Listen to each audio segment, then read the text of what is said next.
Hey guys, it's Ricky, the Dungeon Master for Slice and Dice. Now, if you do not know already, we do record these live every Saturday at 5:30 Pacific time over at twitch.tv/RickyParamore. We do this cool little thing where we allow you to redeem channel points, give players advantage on specific roles. If you ever wanted to change the direction or fate of the game, come swing by and come have some fun, hang out with us while we play some Dungeons and Dragons. Also, if you're feeling a little chaotic evil, you can also give me a buff, which can result in perhaps some more bad guys coming about or the boss taking an extra turn. If you're feeling that kind of a bit of craziness in your life, come swing by and let it out on some innocent D&D players. Either way, come swing by. We have a fun time. We do also have a Discord. The link will be in the description down below. So if you're looking to kind of interact with us, ask us questions, generally talk about the game, that's the best place to do it. Other than that, I do hope you go on to enjoy the video. One day I'll figure this out. All right, we just rolled. Naki, you're telling us what is going on. Let us know. So our dad died and everything, and we collected all of our stuff and left, and then we went to fight some bandit people in a house, and Pang decided to walk in the house and almost die. And then we heard growling, and it was suspenseful, and also the house almost caught fire. But Tud, took it out. Okay, 1 second. All right, so with that, I'll let her know afterwards, but she did do a pretty good job. I think she missed the little girl that was poking at Papa, but poking at Rudolph. So there was a lot going on there, and yeah, we're kind of a lot going on. They had just wrapped up beating up some bandits. There was this weird northern accent from the bandit captain that caught everybody off guard, but he's pretty intimidating. And you guys decided to go pretty savage on him, ripping him apart, cutting him down the middle, and there was a bit of viscera, followed by some cracks and a little roar. And that's where we're going to start for this session, is right after that happened. You guys find yourself, now that you're finally, after everything is kind of wrapped up, right? You guys finally cleared out, there's a bunch of dead bandits on the floor. You're finally really taking in the Manor state. Around you are assorted pieces of documents, there's rocks. The foundation from the inside looks like it's been rotted to the core.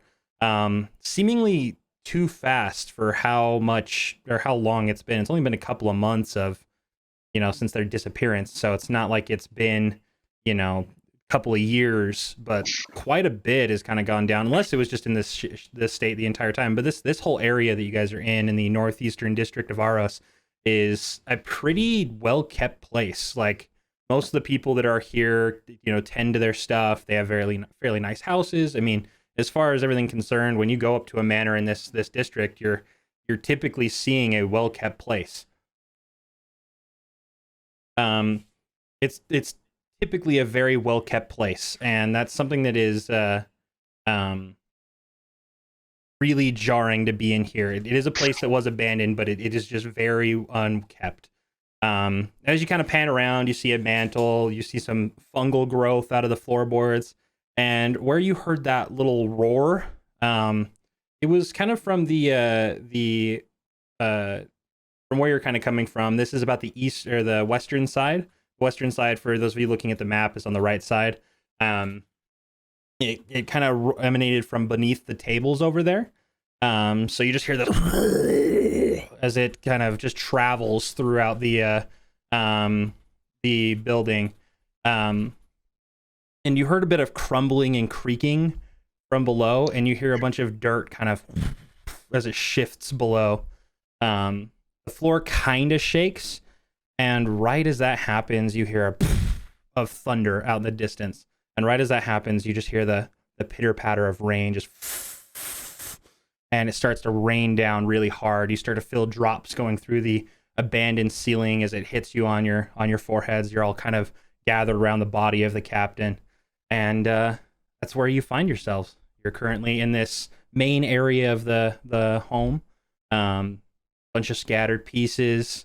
Heard a strange noise, and now it's starting to really go as far as the lightning and storm outside was concerned. The clouds from earlier starting to really take hold of the sky. You can really only see a little bit outside through just a bit of faint light over from the western side. So you can only see a bit of light coming through there. And then there is a torch lit next to the mantle. What are you guys going to do? I don't recall. Did we search the bodies before you wrapped up last time, or we just kind of wrapped it up once the bandit leader was dead? So you hadn't searched the bodies yet. I'm pretty. You did pick up the scimitar, so his scimitar. Yeah. I did drop that on your character, if I'm not mistaken. Yeah, I have that. We're good. Okay, cool. I just didn't know if we actually had like gone through and done a search. So I'd like to search the bandit captain. Yeah, you can roll investigation there. 19. You pat around his body. You find in there, you've got. Sorry, I just got to open this menu here. On him, you find his crossbow. It's just a regular old crossbow. It was bigger than the others. And then you found his scimitar, and then he's got some really rubbish leather armor with some like little plate pauldrons and bits and pieces around. His hat looked like it would have been redeemable at some point. It's kind of like a sailor's hat, and it looked like at one point it was made of a fine leather, but it's seen a lot of wear. It probably changed hands several times. Probably even been around longer than you have, but it doesn't really look like it's worth all too much. You do find his own personal journal, but like even just through thumbing it for a split second, it's just like talk of, little romance interactions between him and some people, and then talking about how they were going from house to house trying to loot, but nothing like super crazy and not completely well kept. Can I go investigate the racist bandit? Yeah. I'm pretty sure he got really messed up though, right? He was. Yeah. Yeah. So he's over on the western side over there. Yeah, about there. Over there? Yeah. So roll investigation on him. Just say, where'd it go? Oh, something I forgot to update you guys on when we were discussing beforehand. Something that we were doing a little wrong before is we were having people assist way more often than they really should, and they have to be more on specialties. So just a little bit of food for thought. Try and let the people who are good at certain things take that. Try and take your certain spots. And every once in a while, when it's really important stuff, I'll allow those helping hands on certain things, like if you need to push a boulder or something like that, just so we're clear and everybody's on the same page. I just don't want advantage to be given on every roll in the game. It just doesn't make it as fun. So you go and Roll check the 16. body. You got a 16. So you find a hand crossbow on him, and again, just really bad leather armor. In fact, you can tell based off of the fight that happened there. He actually vacated his bowels as he went to the ground. So it's not a pretty sight right there. He's actually his torso's lifted off because of how much it went. So it is a pretty pungent smell. Okay. And now that you're standing on this side too, you actually still feel like light vibrations from below you. So you feel like and you can feel it through the floorboards, but you're not seeing anything really coming through the boards themselves. Okay. But there's nothing tabaxi related on him or anything like that. No. He's just from all intents and purposes, based off of your digging around on him, he was just an asshole. Okay. I'm pretty sure we still had another 4 or 5 other bandits around. And I'll just say, for the sake of everything, between those 2 rolls, you guys get around to kind of picking up all of the stuff. If anybody's taking notes, now's the time just for splitting up the loot. They're in total, so this includes everything, including the stuff that Brian just found. Chris had already picked up the scimitar last session, so I didn't include that in the loot here. But there is in total 1 club, 6 hand crossbows, 5 scimitars, and 286 gold pieces with 178 silver pieces and 673 copper pieces. These guys were pillaging quite a bit. They were not. What was that? So wait, what? 286. How much silver? 178 silver. 178, and then what was the copper? 673 copper. 73. Okay, so we're splitting that evenly, right? Yeah. Make sure when we're discussing, just when we're talking about like splitting money and stuff, try and do that in character. It just gets more fun, gets you warmed up for other roleplay stuff. Okay. No, again, not saying anything. Just like I said, just one of those things that's kind of fun. Both you and Hrudal were kind of picking over the bodies, so I'd say you both got about half.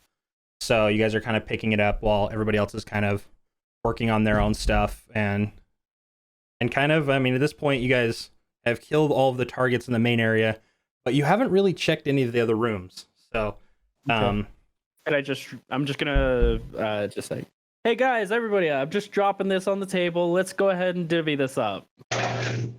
And he dropped his half of the stuff. I'll walk over and put mine on the table too. But I am gonna walk away and try and look in some of these other rooms and see what I can find. Okay. Which room are you going to here? I'm gonna switch over to the view for everybody on stream, so you guys can see what's going on here. To be honest, I forgot how to ping, but I'm gonna go to that top left room with all the kegs. Okay. That one there. Hey, so it's my room. As you open the door, you see what used to be a very well stocked storage room. This family is pretty well off. It looks like it's been picked through, and as you just immediately open it, you just smell the old rotted fruit smell from the back. It just is really pungent. In fact, as the door opens, I would say literally like hundreds of fruit flies just hit you in the face with like a fog. You can almost taste a few of them as they are just so rapidly moving in there. It is really rancid. If you want to investigate further, I would ask for like an investigation check, something like that. That's a 21. So you scour through it, and after kind of digging around, it seems like the bandits or maybe whoever else had stayed here and kind of pillaged through it had done their best to siphon as much of the alcohol as possible. But underneath the barrel and just a little bit to the side, you actually do find a moderately sized, well-made flask. As you pick it up, it's got a little design on it that has a skull. You kind of twist off the top to take a smell, and it smells like there's nothing really in it. But as you shake it around, you hear liquid moving. Interesting. I am going to take that. Okay. I don't want to take a swig off of it though. I don't know what that liquid is if I couldn't smell it. So yeah, you have no idea. There's no intelligible smell from that.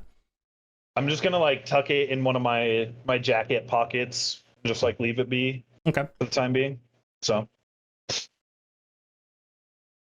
Yeah. So as you kind of put it into your jacket, the rest of it's pretty bad. In that back corner, you can see what's like picked over big crates full of what you may have presumed as very nice fruit months ago.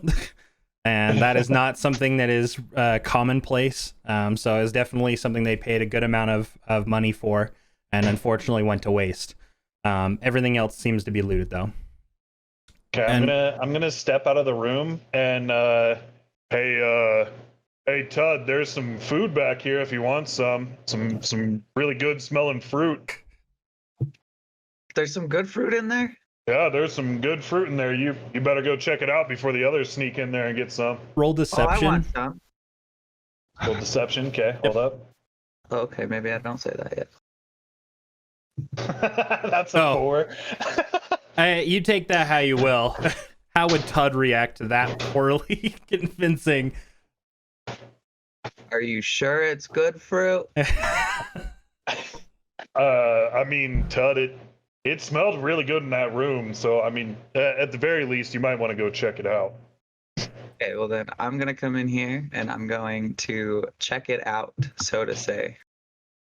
Todd not being the brightest bulb in the house, or brightest light, torchlight in the dungeon. He walks in, and the fog of flies and other insects. He just walks through it, and the light kind of carries its way in there to give you just enough to see the surrounding. But you do see the box of pretty much pitch black fruit in the very back.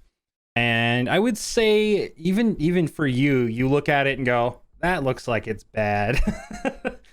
I probably don't want to eat it, but This isn't good fruit. What are you talking about?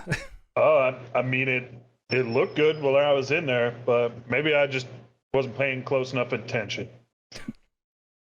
This is gross. Well, sorry, Todd. We'll find some different fruit later on. Sorry. Well, I want the shinies that they left for me. Well, I think that's being split up. Eleanor, do you know how much everybody's getting? Nope. Just a moment. Still divvying it up. Oh, Pang's handling that. Okay. Pang Yeah. this entire time has been moving one coin into like 6 little piles at a time. Like not Yes. even like he's just one at a time. He's just 1 gold, 2 gold. Yeah, he kind of jumped the gun, so I'm just letting him do it. Yes. All right. Well, I'm gonna go take a nap in a corner real quick and just give me when we're done. And Ricky, can I take a short rest? Yeah, I'd say you could sit down and kind of gather your breath and Cool. kind of hang out. Anybody Well, else can take a short rest while you're hanging out here? Yeah. All right, let's say you guys. Hit dice plus con, right? Yep. Okay. You should be able to just roll your hit dice, and I think it just automatically adds it for you. But if you roll it separately, then just add your con and then heal yourself back. Sweet. And make sure you mark it off on your sheet as spent so that we know.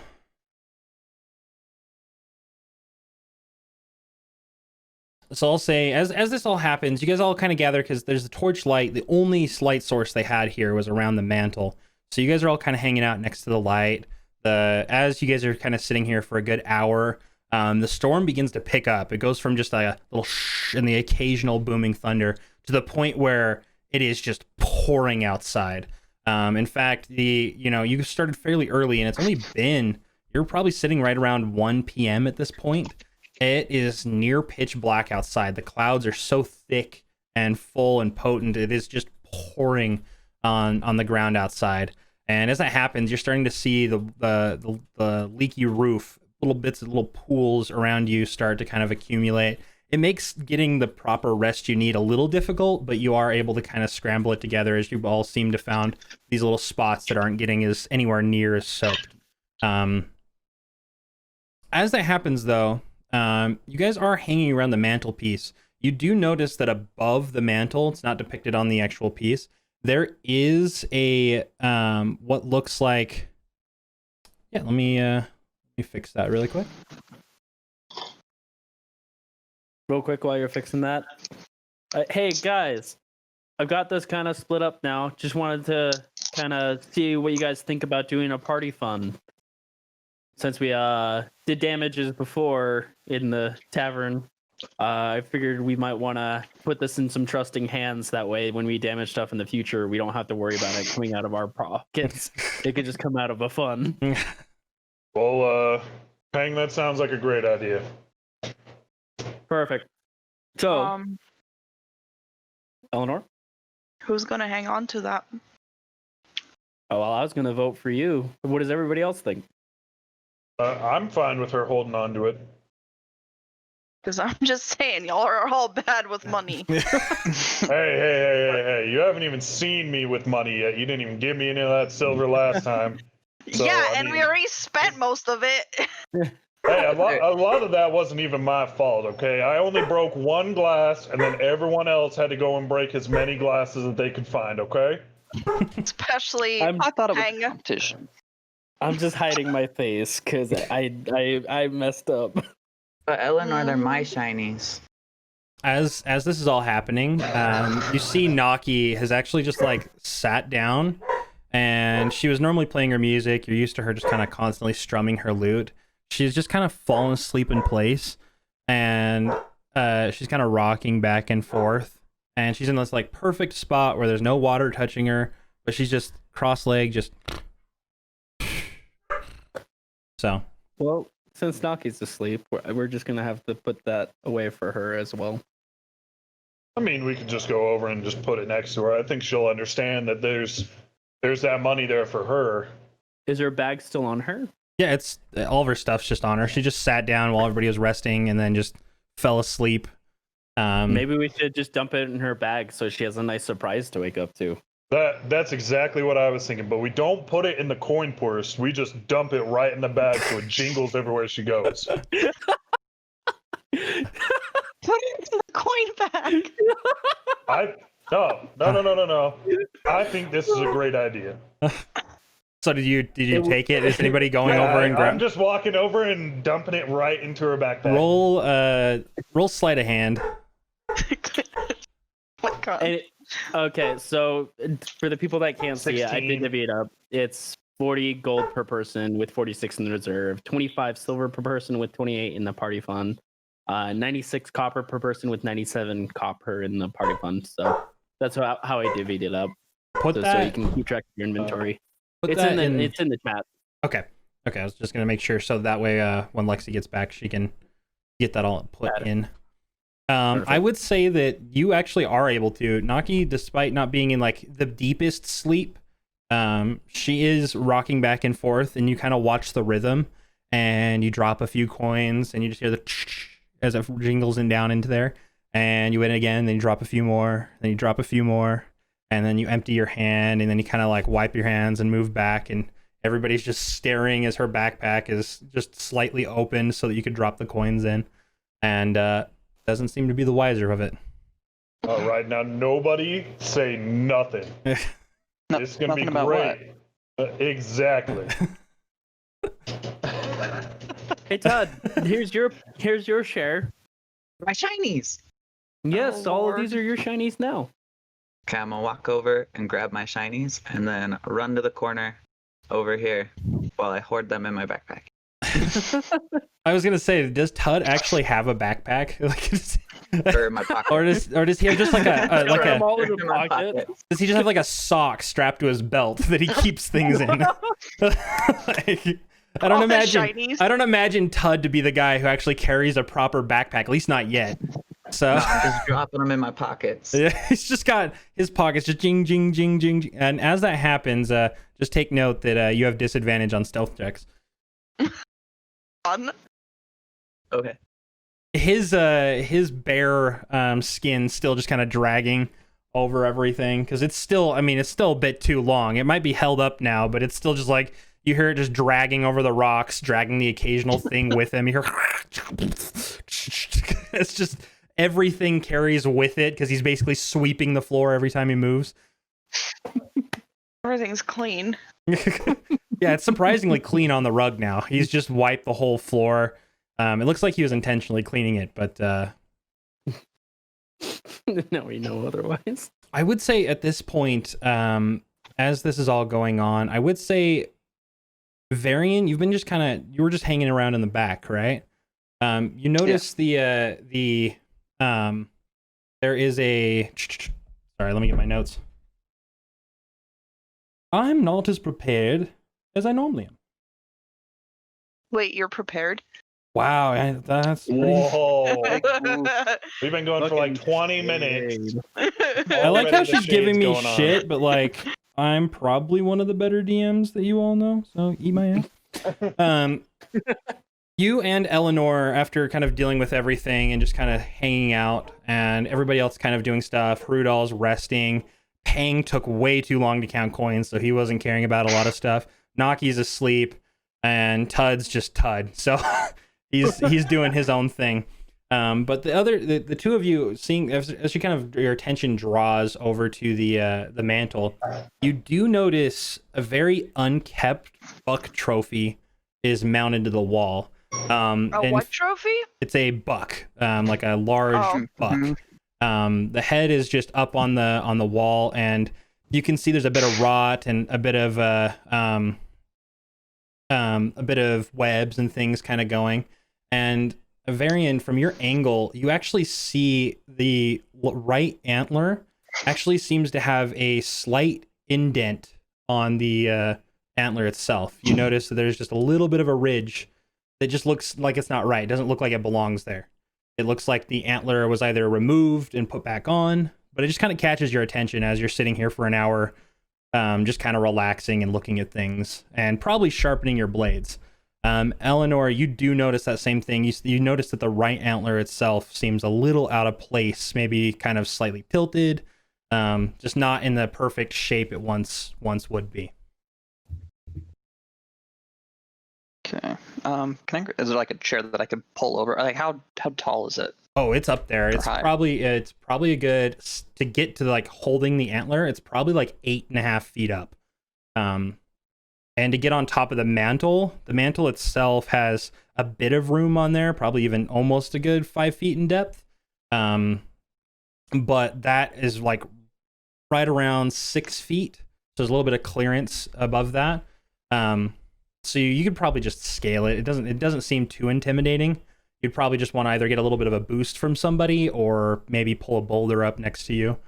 It's just the brick that's there doesn't really leave much for you to grab onto. Sure. Or you could take an acrobatics to try and jump up and catch onto it. I'm just gonna move over there and just kind of stare at it. Okay. Are there 2 Varians on here? That's what happened to me too, and then There I was 2 tuds. tried to Right. fix it, but I just made it so I can't move mine now. Oh, awkward.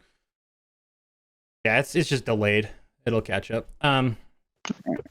So as you're staring at it, you can tell it's a very strange piece, because as you get to the other side and kind of get an eye for the other one doesn't have that. The other one just looks like it's part of the buck itself. It was part of the trophy. But the other piece looks like it's attached on there somehow. You guys seeing this? This is a really weird trophy. I'd say at that point, just that since nobody spoke except for Pang's voice, Rudol wakes from his slumber. Oh, What? Chocolate, okay? wait, there's chocolate here now too. What the hell? What kind of dream was I having? No, What- I was what'd gonna you- say. What'd you say, Varian? The Just came antler on through. this trophy just seems different than the rest. It does I mean, look it might out of just be me. place.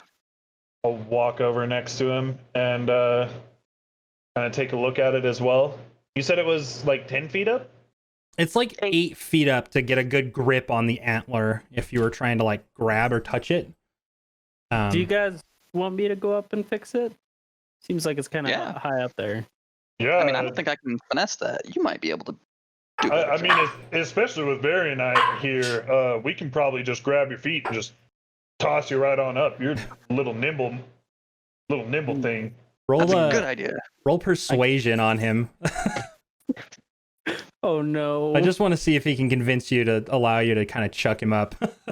Because I was- It's a 4. oh shit! Okay, I How was do you- gonna say. How do you react to thinking that? I was thinking about just climbing up there. You know, I have claws. I mean, be my guest. Okay, I'm gonna go ahead and go up there now. Okay. I kind of would have liked to see you guys chuck them up there. Okay. Anyways, so I can climb 20 feet, so this is Yeah, you nothing. scale it like nothing. You get up Yeah. to there and you get up to the antler. So you're kind of standing. It's still very awkward because this thing is large enough that it leaves you kind of no room to really stand there with a solid like foot placement. But you are up there and you can put your hand on the antler. Okay, well, if I fits, I fits.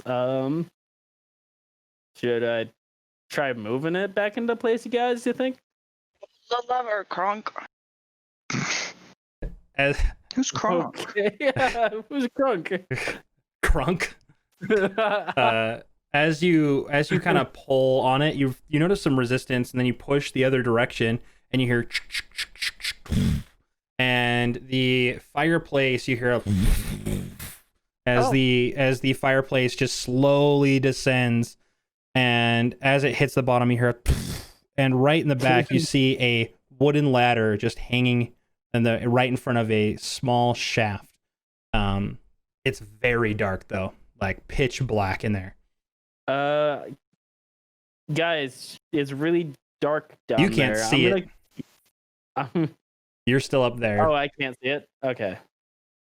Never mind. Hey, Peng, you did a thing. I'd say Varian What thing noticed did I it do? because he's right in front of it. He just watched the thing come down.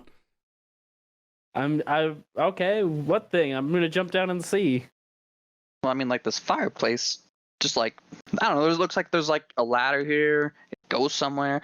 I don't know. Before we do anything else, we should all probably take a rest. I don't know about you guys, but I'm pretty tired. We've been fighting all Everybody day. did just take a short rest. Oh, did we? Yeah. What does that account for on HP? Short rest is rolling one of your hit dice. So that is your whatever you use to level up, plus your con modifier. And you should only have one of those. Okay. So we're all rolling ours. Oh, nice. I rolled a 7. Oh yeah. So on top of my 4, I'm fully healed. Nice. So after that rest, you're all feeling a bit better.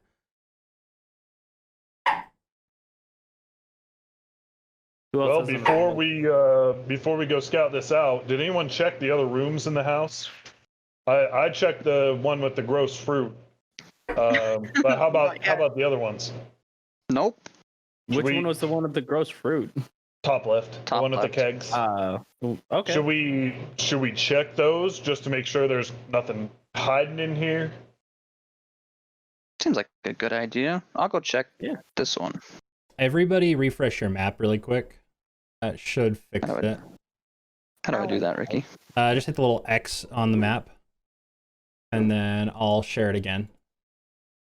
Yep, that worked. Tud is not on the map though.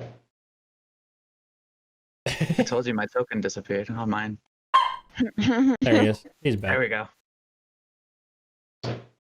Yeah, well, Varian checks that one. I'll go check this one next to him. Okay. So you both make your way. We'll check that Varian, you get to the door, and this one has a bit of resistance as you kind of turn the doorknob. It's not like it's locked. It just feels like it's kind of being stopped somehow. You just feel like as you kind of push, you just hear, and as that happens, the little board snaps behind it, and you hear a and roll a dexterity save. I can't see my fantasy ground stuff anymore.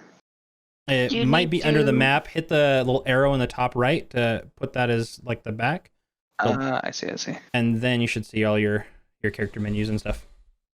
It's huge. Why is it so huge? All right. That's what she said. Ayo. That's a Surprisingly, 11 as total. you kind of like you hear the like pendulum swing of what seems to be just a very crude trap. It swings down, and surprisingly, despite how much it caught you off guard, you just barely dodge it, and you just see this boulder that was kind of pivoted up here on top of it, and the board that you snapped was just a very thin board, and the mechanism kind of built up to there, which let go of the boulder and caused it to swing down. But you just Whoa. narrowly avoided it as the Place- door fully swings open. In front of me. Then from that point, you do see the room. It looks like an old bedroom. Documents. It looks like the desk is open.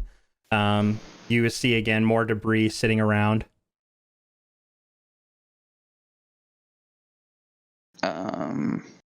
Anything inside that is of noteworthy?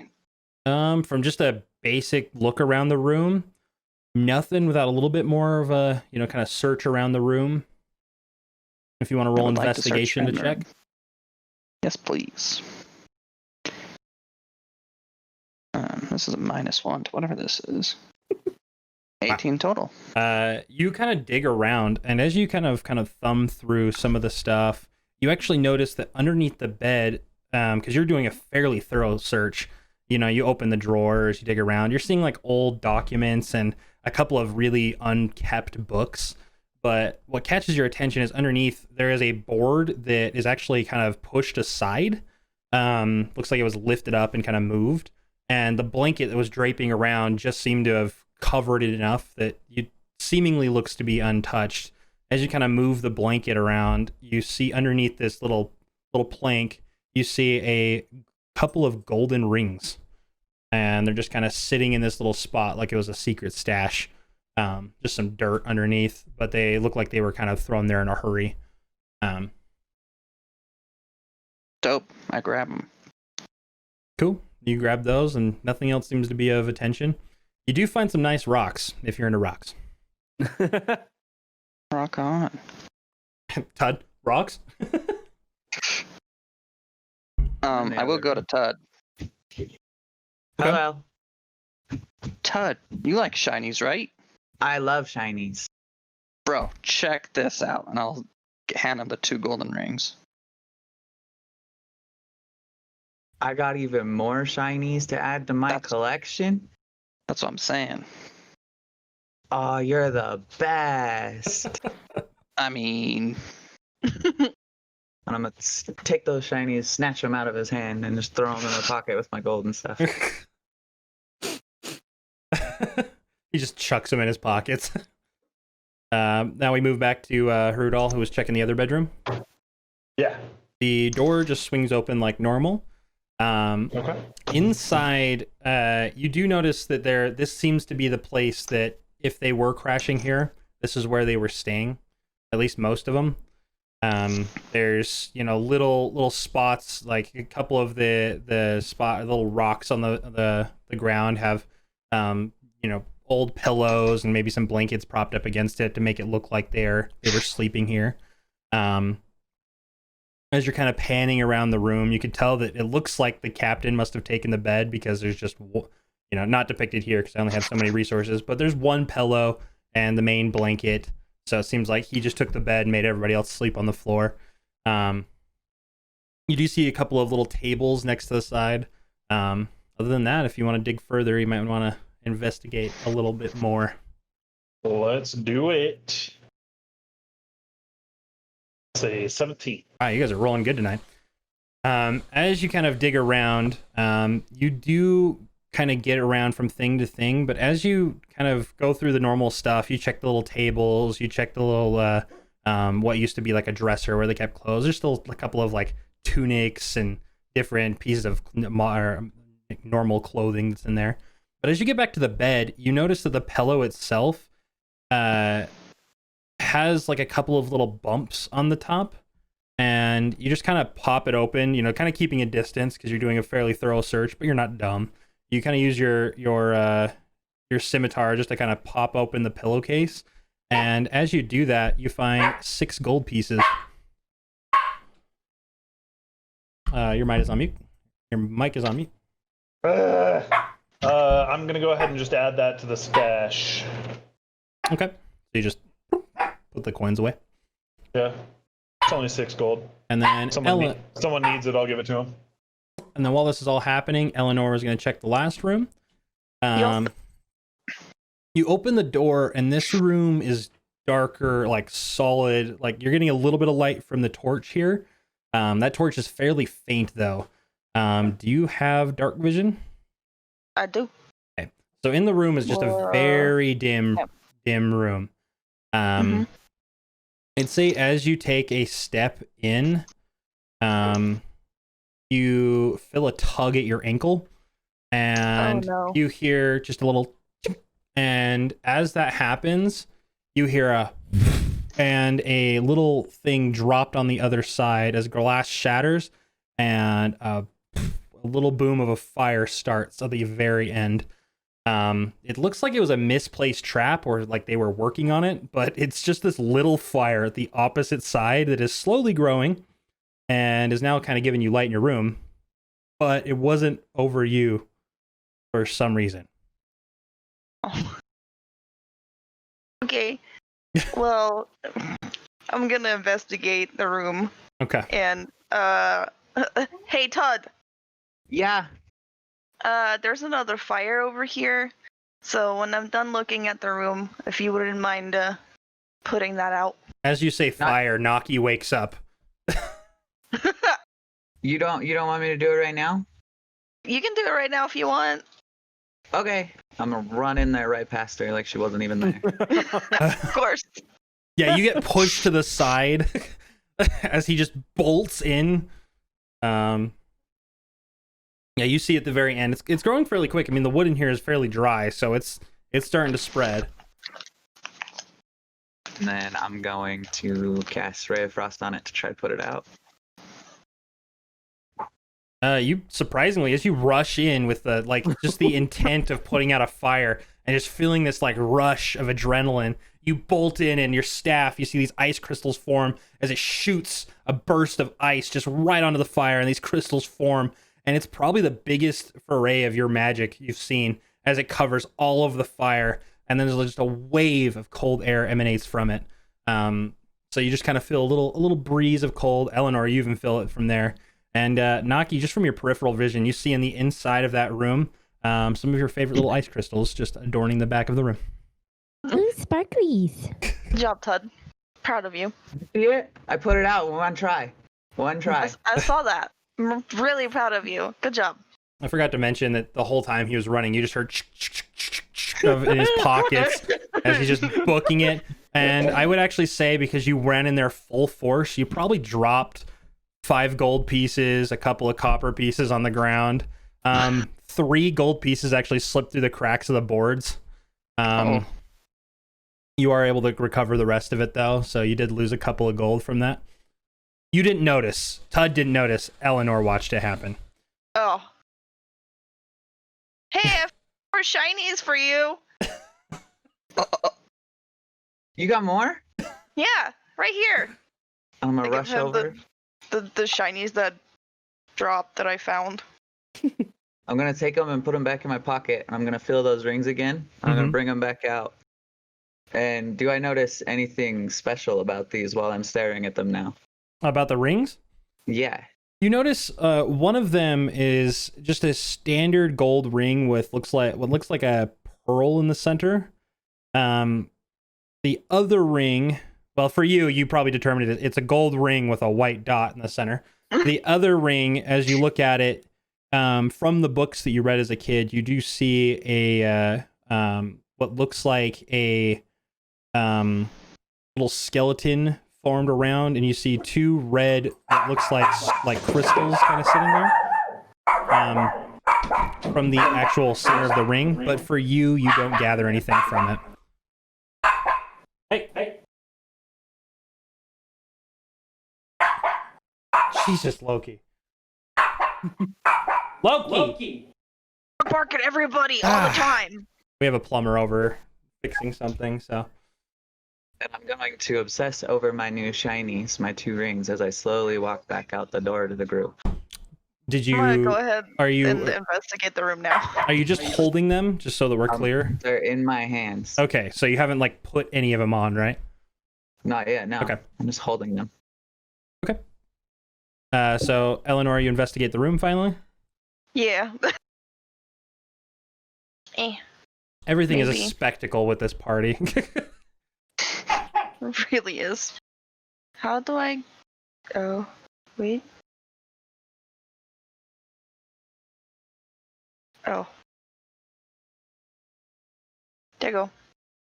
I rolled an 11.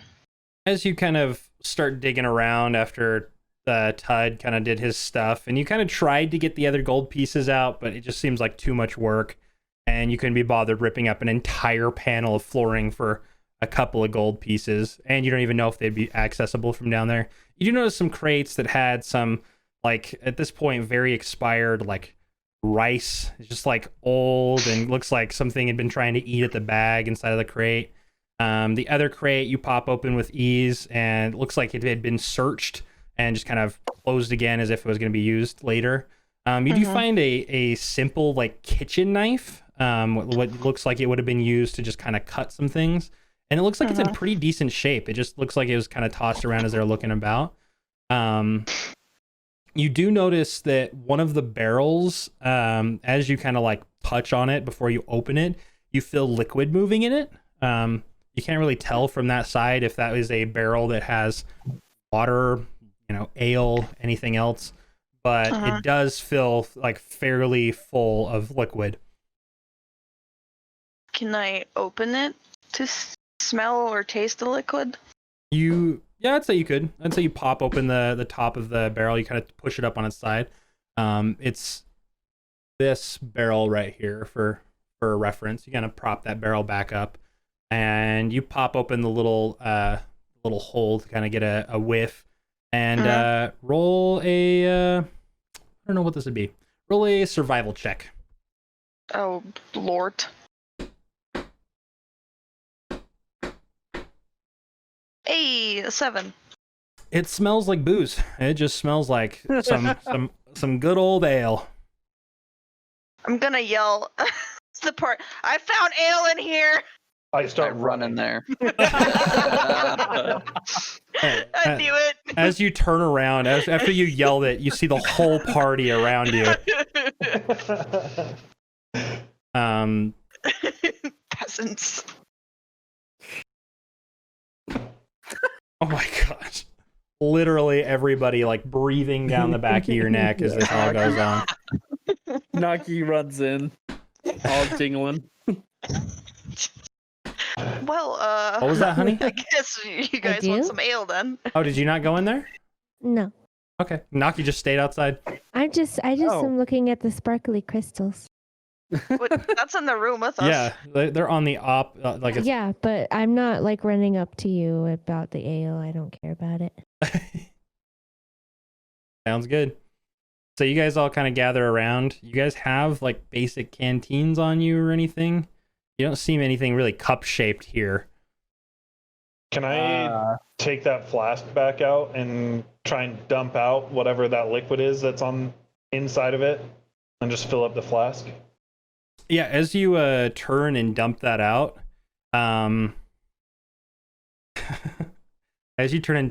you see a very vibrantly colored liquid, looks like a light blue, pour to the ground, and as soon as it makes contact, you see some sparkles emanate from it, and as the last drop hits it, all of that liquid just turns to water and fades away. Oh, well, It seemed like it would have had cool. some effect if maybe it was consumed. Damn it. Oh well, I guess I'll get some ale. And just dunk it down in and fill up the flask with ale. You dunk it down in and you just feel it like slowly kind of go through the small hole, and then you pull the canteen all the way out. It is like completely covered in ale, and it's a strong ale. This is like a very bitter ale. You can just smell it even from like a solid foot away. Can you take a swig? Yeah. Roll a con save for me. Okay. That's 18. You are feeling good, my dude. In fact, you're feeling so good. If you needed to roll a strength check, you've got advantage because you just got some liquid fuel running. Sweet. Anybody else trying to fashion their way to get some ale? Can I lap it up like a cat? It's yeah. There's enough room that you could probably fit your head, but everyone else would have to wait while you lap it up. I'm just gonna stick my head in there. Yeah, you just hear this little. The method of which you are drinking this is so inconsistent. You don't even need to roll a check. You don't really feel any different. By the time that you kind of get the pressure that everybody's waiting, you kind of pull your head back, and it was good. I mean, it's a little sour. It's not your favorite. It's definitely not as tasty as that Pale Bear Ale that you guys had at the Cloak and Stagger. but it is definitely a fairly solid one. It looks like it may have been smuggled in with them, or they took some of it from somewhere else and were using that to kind of fill up their drinks. Okay. Kind of, yeah. I just walk off. I don't have a canteen or anything, so sorry, guys. As he kind of walks away, that leaves Eleanor, Varian, and Tud. Anybody else is going to grab a drink? While they're all My getting water their, again. Go ahead. while they're all getting their drinks, I'm gonna hold up my 2 gold rings to Naki. Go, Naki, look, I got more shinies. But look, I've got some sparkle crystals over here. Oh, that's awesome. And then I reach over and grab one of them. You just hear a kink. Roll an investigation, see if you got a cool one. Cool. Hold on. Aha. 13. You get a pretty cool one. It actually has like it has this like slight semblance, because like the way the crystals burst off of like the flames. This one actually looks like a small sword. It just has like a cross on it. Might even be interpreted as like a modern cross. But you pick that off, and it looks pretty sick. But the moment it touches your warm hands, it starts to melt, because it had been sitting there for a minute. See, look, Tud, I got a pretty crystal, and it goes away, but it's pretty now. Well, I have 2 shinies. But my sparklies go away, but I like just holding them. They're pretty. Well, but I like your shinies. Your shinies are cool, but look at the sparkly crystal. Well, here, this doesn't go away, and I hand her one of my rings. Oh, thanks. Which one? Was it the marble which one or the one one is with the this skull? The one with the skull. Ooh, there's a skull on it. Whoa.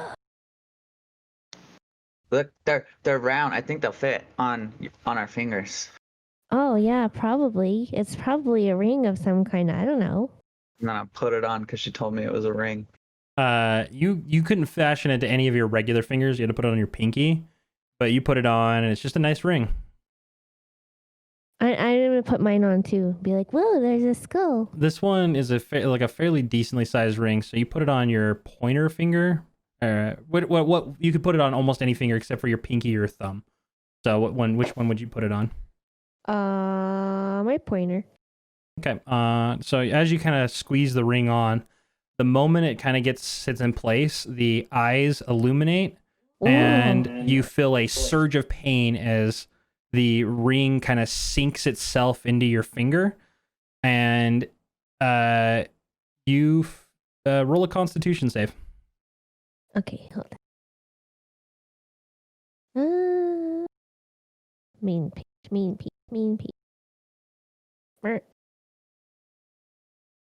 8. You suffer 1 point of piercing damage. A little drip of blood kind of comes from the ring.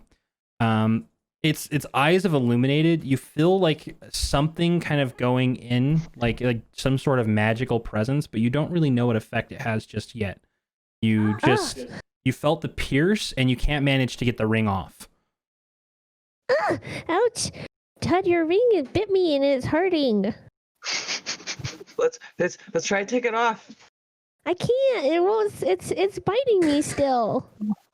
I don't know what to do. I don't know either. We need to go find Ellie or Dolly. Eleanor, what do we do? Eleanor, My you were ring's trying to get a drink, right? No, I was actually not gonna drink. Oh, okay. Then you've probably been watching this whole exchange go down while everyone else is. I ran over to Eleanor. Ellie, Tud gave me a shiny, which I think is a ring, and then I put it on my finger, and it bit me, and it kind of hurts, and I don't know what to do, and we can't get it off. Okay. What do I do? Look, it's a skull, and the eyes glowed and everything. Okay. It really Find out hurts. what to do. You should probably drink some ale for the pain. But I don't want the ale. I want this fixed. I don't want it on my finger. We'll fix it. Pour ale on it. Maybe that will help. Ooh. Let's do that. We're just gonna fucking pour ale on her. Okay. So you guys take some out and pour it on it. And Yeah. Naki, you feel a sting as the liquid does find its way through the ring to the wounds. You felt Okay, that was there a was bad idea. That hurt a lot. there's probably like 2 or 3 little pierces that went into your finger. So you just feel it kind of creep in there and burn as it settles. But it doesn't seem to do anything. You just kind of, as you tug on it, it hurts more. Now it hurts more. As you kind of say that, Ellie, what do we do? the like pain starts to slowly subside. Like it is urgent to take it off, you feel. Maybe it did work. It's starting to feel better now. Maybe it just had to hurt first. You ale. Wow. I didn't know Is that- ale was so magical. It's magical ale? I'm gonna run over and dunk my head in like Peng did and take a big swig. I like the idea that Tud saw Pang go in, like he dunked his head in, but Pang was just lapping it up, and Tud just goes fucking swimming in there. So as this happens, Tud just like full head goes in. Your eyes burn from the liquor. It goes in your nose. You take several large gulps. Roll a con save with disadvantage. Oh no!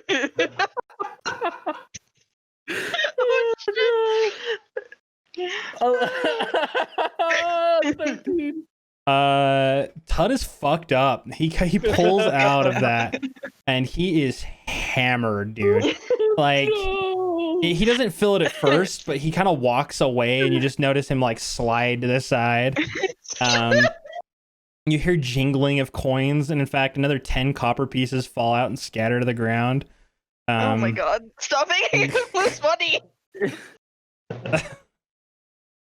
I'll pick up the copper for him and just put it in my pocket for now because he's bound to lose more. Might as well keep it separate.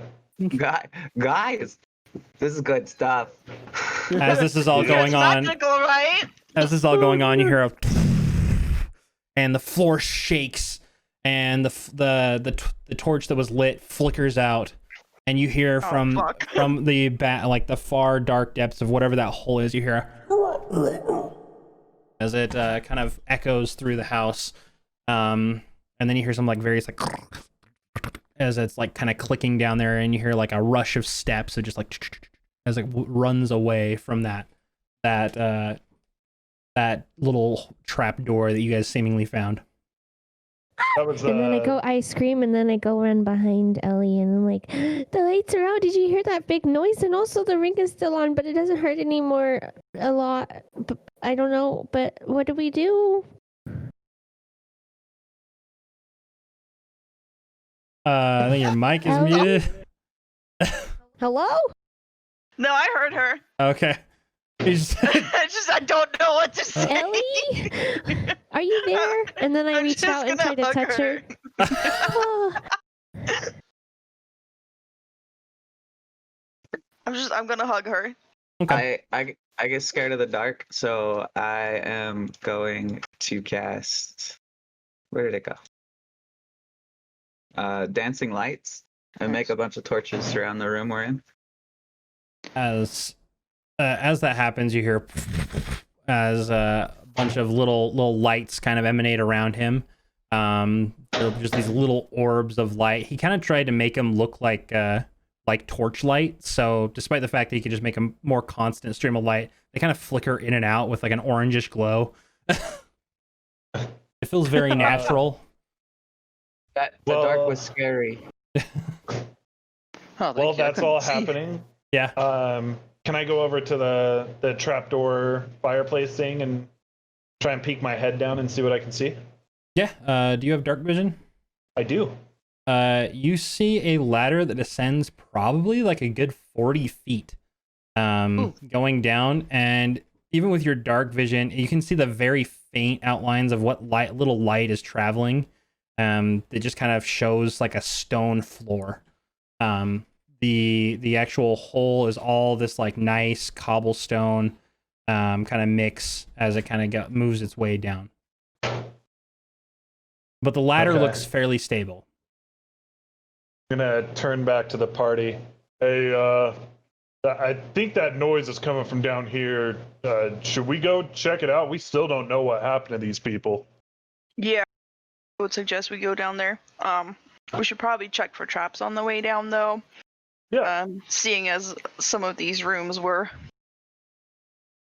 Do you need my lights for the traps? Yes, we do. As you're that all would starting definitely to help. as you all are starting to walk in there, Harudal, as you kind of turn to kind of tell them all that, you feel another little tug at your sleeve, and you look back to the trap door, and you see that same gnome girl peeping her head above the ladder, and she just smiles and just descends the ladder. Hey, where are you going? Come back. Who are you talking to? Wait, No one's you gone down yet. didn't see that? There was See a what? little. They were walking out of the room. Yeah, we're walking into. Yeah, they main room. just, as that happened, they were just walking out of the door to catch up to you. So from their angle, they couldn't have seen it. Well, there's a there's a little girl that's climbing down the ladder. I think when we were all distracted with the ale, she got in the house. She's going down there right now. I we tug sure- on. Sorry. Go ahead. I just tug on Eleanor's arm and I say, Eleanor, there's a little girl here. We need to go help her. Let's go down. Let's go see if the little girl needs help. I don't know if I missed something. Did Harudal call out that there was a little girl? He did. He did. Yes. Yes, he did. Yes, I Okay. did. Yeah, I think I just slipped past me. Also, I'm going to ignore Eleanor at this point, wanting to check for traps, and I'm going to go down the ladder myself. You just hear him like quickly just mantle as you're like, oh, we should check for traps, and you hear as he starts to descend down the ladder. Just said check for traps. There's a girl down here. I gotta go find out. I mean, You hear him continually descend. Everyone follow down. yeah, we're following. I'm letting him go traps first. With my lights. By my I'm side. after Eleanor. He So just starts singing Despacito.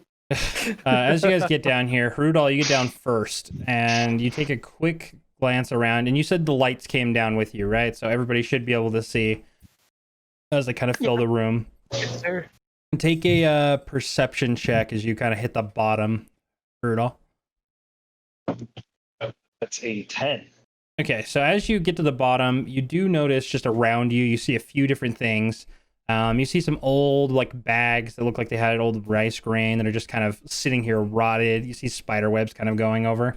You do see on the other side, you see a bit of broken like ceiling that kind of fell down, so you can see the dirt above you. You see a bit of wood planks kind of scattered to the side.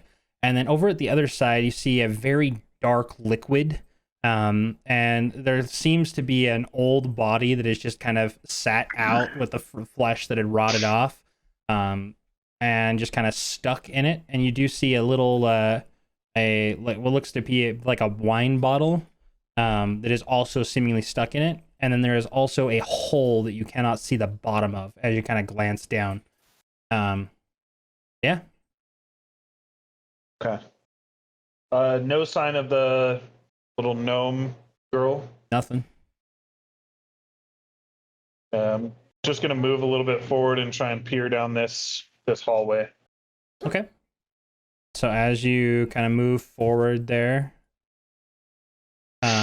this hallway, as you walk up to it, so are you heading down The right side hallway. the right side? Okay.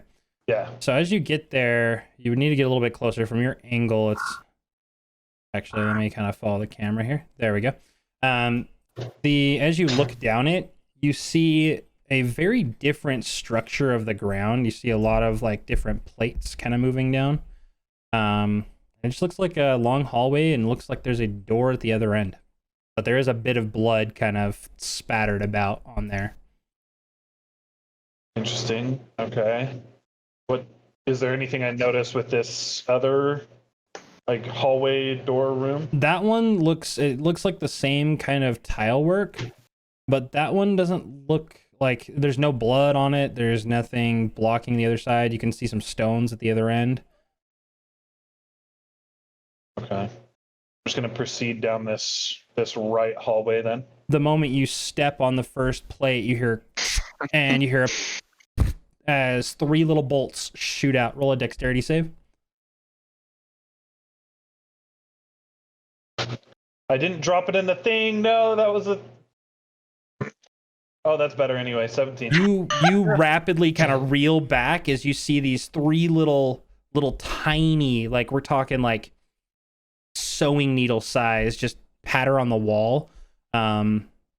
And as that happens, you hear the plate that you stepped on, which is just one of those little stones, just go and kind of take its shape back. Okay, so like they shot out from like one side of me to the other side of the wall. As you're then? kind of looking, you see here. Roll a perception check so we can get a good idea. Yeah, we'll do. Yikes, that's a 6.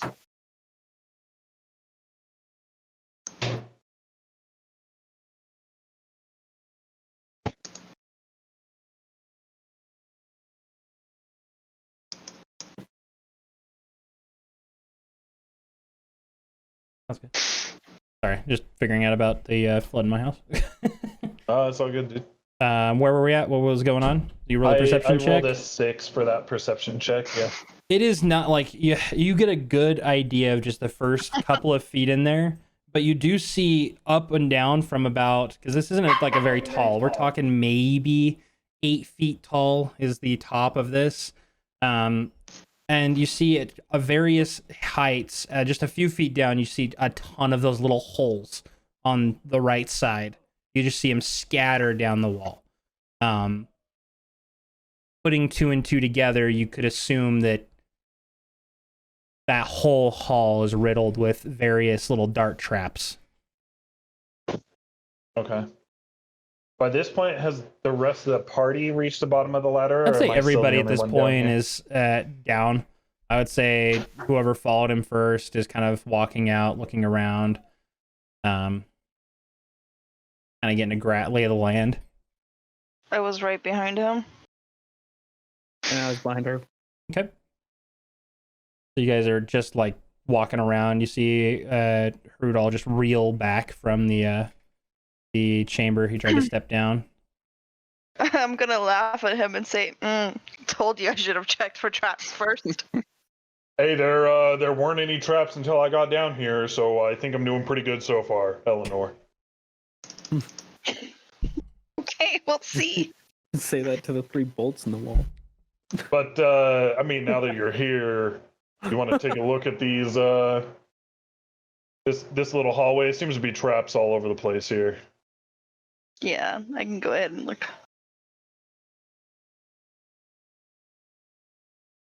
Shimmy up over here.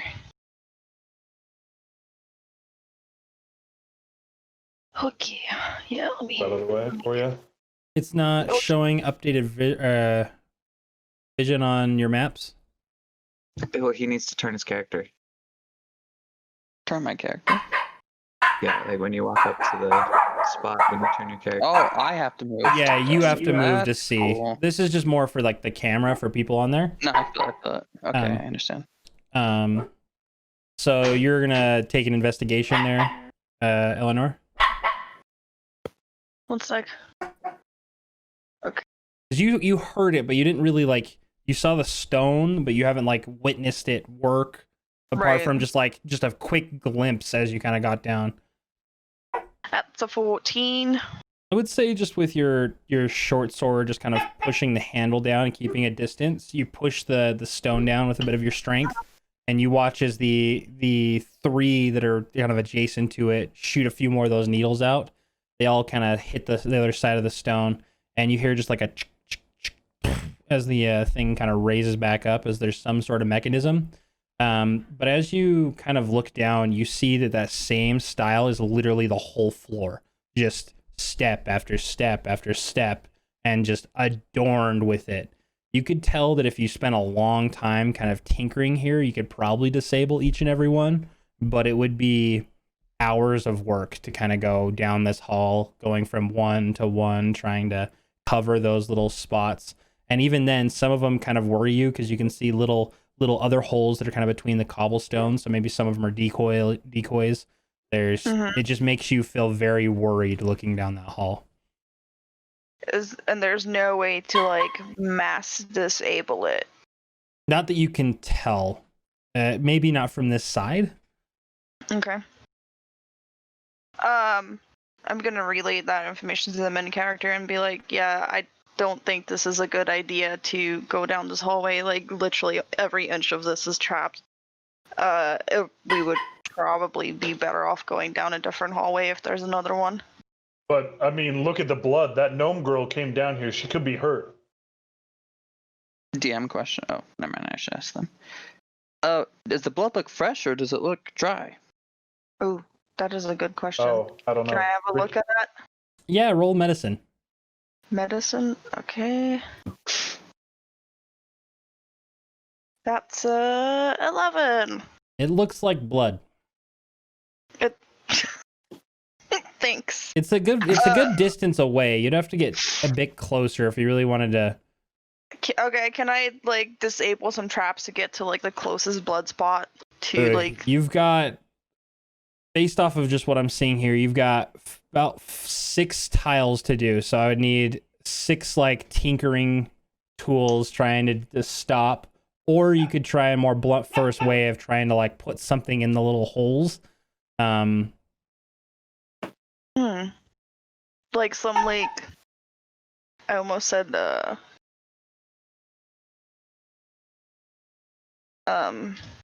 maybe if you took a board and kind of laid it across. Yeah. And see if like if they all won't depress, if there's not enough weight on each one, maybe it's equaled out. What are those thin like sticks that you use to put like chicken and stuff on? Like a skewer? Yes, that's the word I was looking for. I couldn't think of the English name for it.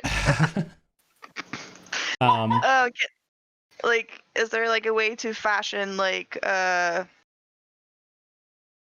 skewers out of like some of the wood and like pop them in the little holes?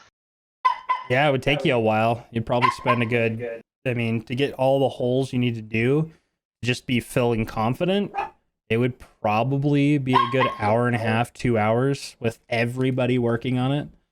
Hey, Varian? Yo. I think I've got an idea here. And real quick, I just want to say this is happening while Eleanor is just looking over the traps, trying to figure it out. There's that body over there. Do you mind giving me a hand and we just toss it on the traps, see if maybe that just keeps them stuck down? Okay. Some wooden planks over there too, guys. Yeah, but a body weighs more than planks, Lynn. I mean, Eleanor. Wow. Fuck is Lynn? My bad. Funky. Well, Eleanor does have Lynn in it. So. Nor. Yeah. Nah. I guess we can chalk it up to that, yes. See, I just got confused for a second, okay? Where the fuck do you get Brian from Peng? There's an N in there, dude. It works, whatever. So, oh, go ahead, Ricky. I just want to get what you guys are doing. I'm trying to think of this body. Yeah, in my mind, we'll like pick up the body. Each of us take like an arm and a leg, and then like do the rocking back and forth, and just toss it into the hall and see what happens. So are you just I did describe some sort of liquid that's around it. Do you just like reach out into it? Do you kind of step in it at all, or? No, I'm going to kind of avoid the water and just like lean over and reach out and grab the body. Okay, so as you reach, I would say just with like a very trepidatious kind of reach, you grab the shoulder of the individual, and you kind of start to tug, and you feel an immense resistance. Roll a strength check if you're trying to pull, and Varian's helping you. That's a natural 1, dude. I got 3. Roll with advantage because you have Varian helping you out. Do you want me just to roll a second d20 roll then? Yeah, roll another d20. Okay. That's better. That's 17. Surprisingly, even with the amount of pulling you have, you feel a bit of give, and as that happens, you rip the torso off of the liquid, and you see the liquid itself slowly just enveloping over the kind of rotted remains of the body as it just slowly covers up the spot, and you have basically the torso without any arms. It's just the chest area and a rotted, like skin receding face that you just yanked out. Cool, we got it. Let's do this fast. I don't know what that liquid is. All right. And then we just go over and toss it onto some of the traps, like right over Eleanor's head as she's looking at the traps. You just roll a dexterity check to see how well you chuck that thing. 16. It's a pretty good chuck. So you just kind of like spin it a little bit as you throw that right over, and you just hear Eleanor's kind of looking there and trying to do the math on. Now she's starting to put together. She's like, maybe we can use some of these boards, maybe some of these bags to kind of just throw them on there and keep them down. And then as that happens, the body just goes right above your head, and you just see the little face just peer over you as it's going down, just mouth open, just. And you hear as it bounces off a couple of the pressure plates and makes it to about, let me get my drawing tool out here. As it makes it to about right here, it's currently covering those two plates right there. And they're both, you just hear the as they're just constantly running. What the fuck, guys? They're not constantly shooting. You're hearing the gears that would reactivate it constantly trying to. Tossing the body. Oh no, you just hear the gears underneath just faintly just. So is it? From my understanding, then it's not like resetting the traps. No, but it's trying to. It's trying to push them back up, but there's enough weight. These aren't, these are built for a fairly low amount of weight to go off. So they're just constantly trying to push it back up, but the resistance isn't taking for there nothing to be there. Well, can I now then step over between the body, whatever, to like? You would need to from there to jump to get to the depressed ones. I'd say make an acrobatics check and see how well you do. Can we, while I'm doing this, can everybody else grab some rice bags so we can toss them on the planks or the plates over here?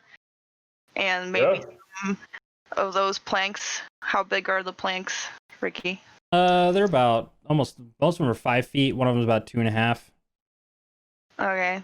They're not that heavy though. They're not like dense board. They're just like wood. I mean, the same thing kind of was with the body. It's not a very heavy object. Yeah, but it will be enough for like. You feel like it would be. Yeah.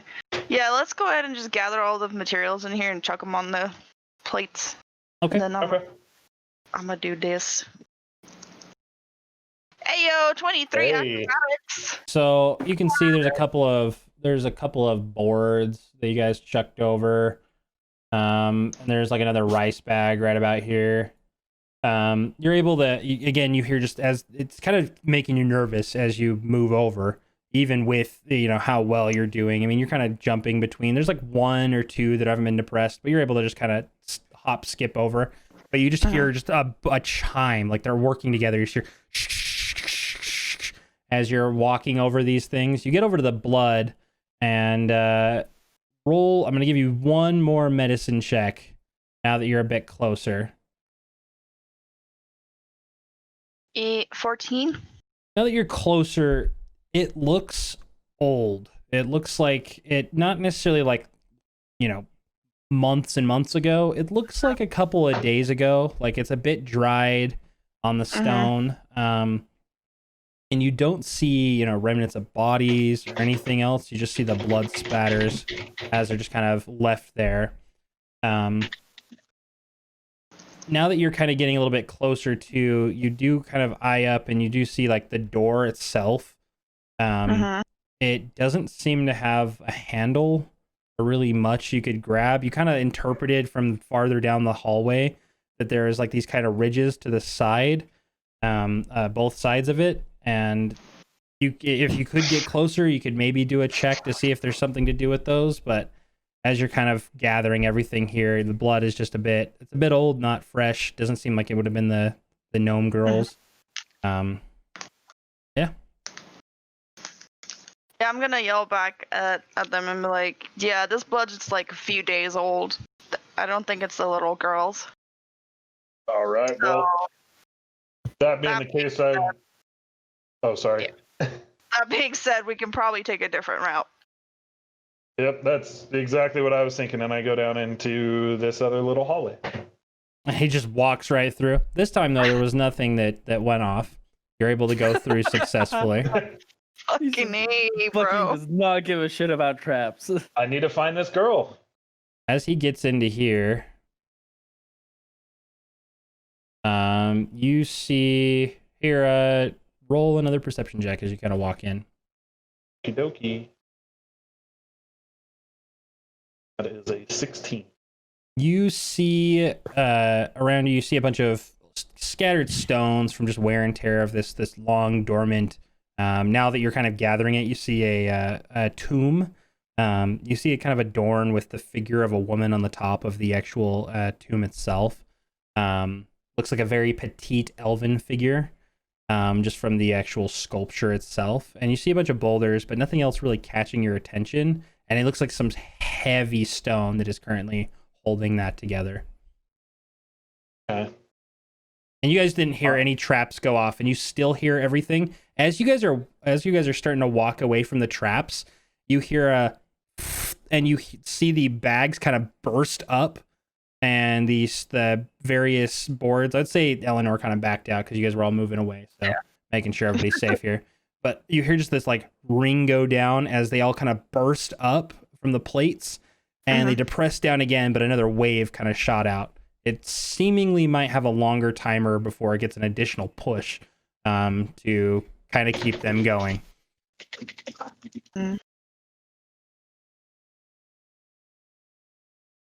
But that's where you guys are at. You did see Haruda walk through with no problem over the very similar pathway. Yeah, I'm gonna go ahead and go in after him. And you see him kind of looking at the tomb. I wanna investigate the tomb. Okay. I would say this one would be more of like a history check, unless you've got like stonework or anything else. Would I possibly be able to aid her with it since I've been in there looking at it anyway? Yeah, I would say she has advantage. Okay, let me roll another. I mean, you might not need Just it. roll with another that one. Roll, but... Right. I'll just roll another one. Ayo, 22. Nice. So you're able to determine that this looks like an old man, pre-Glydian era tomb. Wow. It's very old. You're kind of gathering. I mean, you're not seeing too much because it's very worn and left to have been forgotten. But as you kind of look at the stone piece and just what once was a very well chiseled tomb that has just seen wear over the years. The figure looks to have been somewhat of royalty, but you're not really catching on who. But you do get this semblance that they were important, and but they were a member of maybe more of a family that was laid to rest here. You do, as you're kind of digging around on the stone, you can tell that it can be moved, like the top can be lifted off. But it is like, even just thumbing around, touching the stone, it is heavy. Do we want to push the top off? Loki, dude. Jesus. I mean, yeah, we could give it a try, Eleanor. I mean, we're waiting on other people to get in here anyway, so I think we got a minute to go for it. We're gonna try and push the top off. When you're Okay. done yelling at Loki.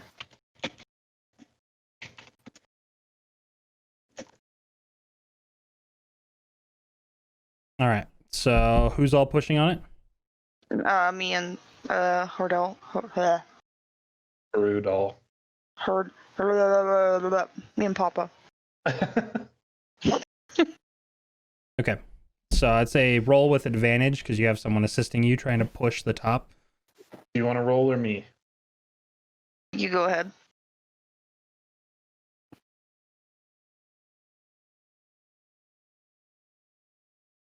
It didn't do us much good. That's a 10. Okay. You both are pushing full force, just exerting all of your strength as you're just pushing on it.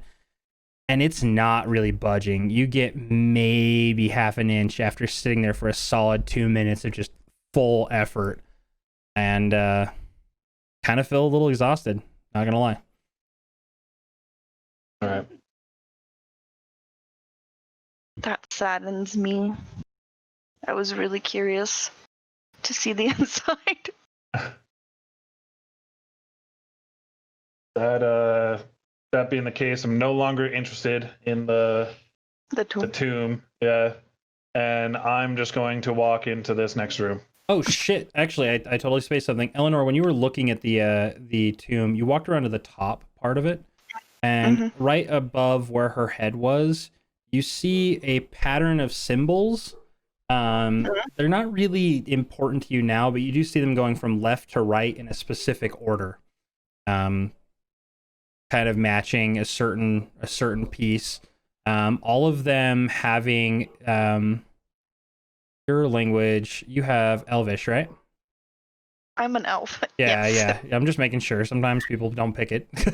You have a. You can tell. You see see what would be interpreted as 1, 2, 3, and 4, written on that in those symbols there in Elvish. So, anyways, carry on. Yeah, I'm just gonna start walking into this next room. Okay, you walk into the room, and there you see a fairly large room. I'd say this one actually has a slightly taller screen or ceiling. My bad. A slightly taller ceiling. It's probably about 12 to 13 feet tall. You see 4 statues that are all identical around the room, and then you see these large mouths. And as you walk in, you hear little skittering sounds around you, but nothing really doing anything just yet. You just hear a little No sign of the gnome girl, though. I'm guessing. nothing yet. Okay. Hey guys, I think you might want to come check this out. Hurry over in there. Oh. I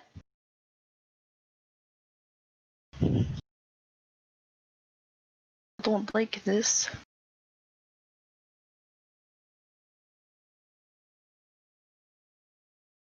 Can we just say Naki's been moving with us this whole time? Yeah. She's been tending to the plumber because she's the best. Yeah. So I apologize. I was just kind of getting some messages out of the way.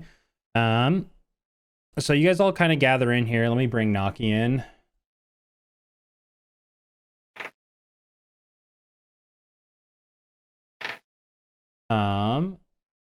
Naki gets in there, and you guys are kind of just walking in, starting to look around the room, right? Yeah. Okay. Yes. As you all get in there, you hear a shift of stones behind you. You just hear a and the hallway that you just walked through as the last person made it in just slowly comes to a close. The torch on the middle here illuminates. You just hear, and as that happens, you hear as a bony hand grabs the edge of the hole, and you see a couple others just start to follow suit as these figures just kind of shuffle way up, and they move in a very stiff, just abrasive, just. And they get up, and you just see as they kind of are forming themselves, the bones kind of coming together. Their skulls, they look like human skulls, but all of their teeth have been sharpened to razor blades. And you see it through their eyes, you see a little faint white light.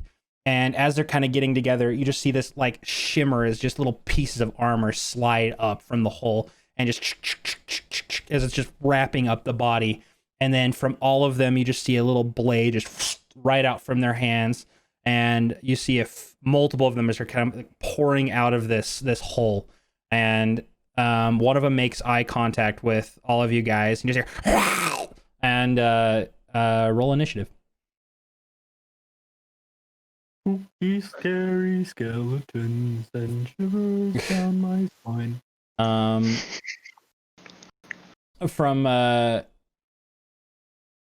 From down below too, you do hear a more vacant just down the hole. Let me get the encounter all set up here.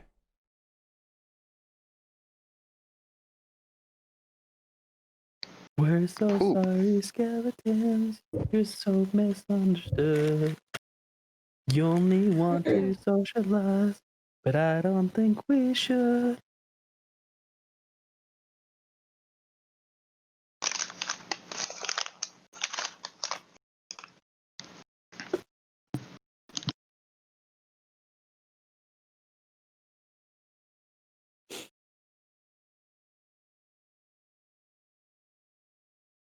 All right, one quick moment here. You guys are all rolling initiative, right? I think we already got everything. We just are waiting on that. I did see that this is showing round 6. We need Naki's initiative. Yeah, I know. Yeah.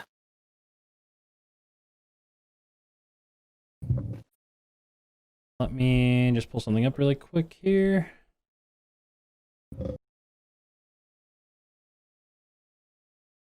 Damn. Damn, son. Naki's literally the first one to react at a 21. I have no idea what I'm reacting to, but I'm here. Spoopy skeletons that are gonna kill us. Spooky. Tins. Just waiting here. Yeah, basically you guys walked into a room with a bunch of statues, and Eleanor, as you walk in, the symbols that you saw are adorned on the floor. You see all 4 of the symbols. The elven symbols. Mm-hmm. Well, you see the symbols themselves, and underneath them, when you saw that, they were like numbered 1, 2, 3, 4 underneath.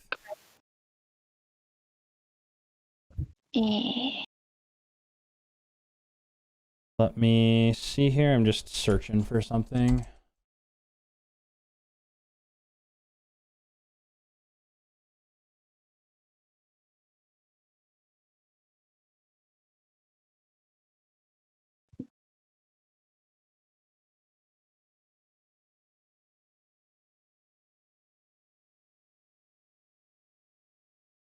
Sorry, guys. I'm just trying to figure out how to reset the round so it's not sitting at 6. Oh, no, it's all good, dude. There's literally nothing in the combat tracker that's just like, reset round. Oh, no.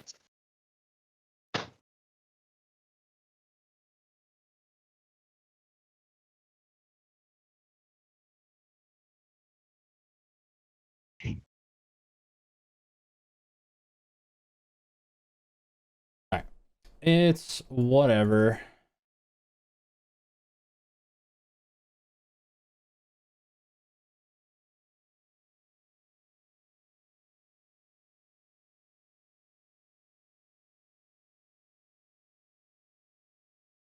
There we go. And then I'm going to drag your initiatives into here because you guys already rolled them all because you guys are a bunch of badasses.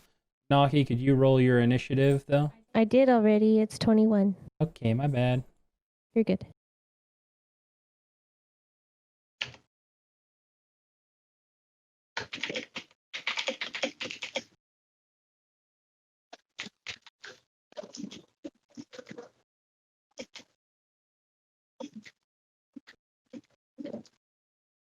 Oh, one day I'll get good at this, guys. My apology. It takes me a minute here.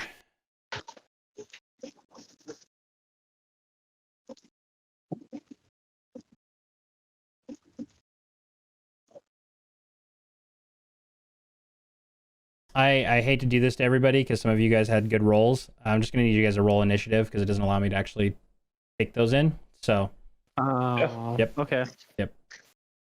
learning process here, guys. I did figure out how to reset it, though, so we should be fine. Better here in than a the- 4 this time. Hell yeah. Mine was only a different one. Oh, poor Naki. Oh, I'm sorry. it's okay. Wait, we have to reroll? You have to re-roll For what? because the system broke and wouldn't allow us to fix it. Ugh. But I'm learned, and you should be good. Well, I rolled higher than I did earlier. I rolled almost the same, 11 and 12.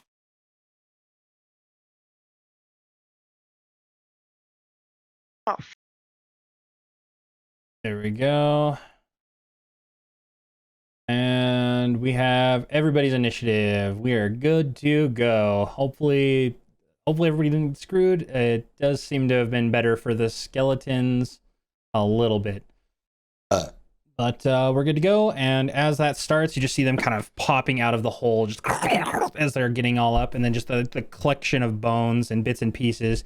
You see the two in the back are pulling up their little short bows as they're getting ready to shoot. And the two in the front have their short swords out and a shield. And Eleanor, what do you do? Stuff, how tall are they? They're all about common height, like 5.5 feet. Right around 5.5 to 6 feet tall. Okay. Shit.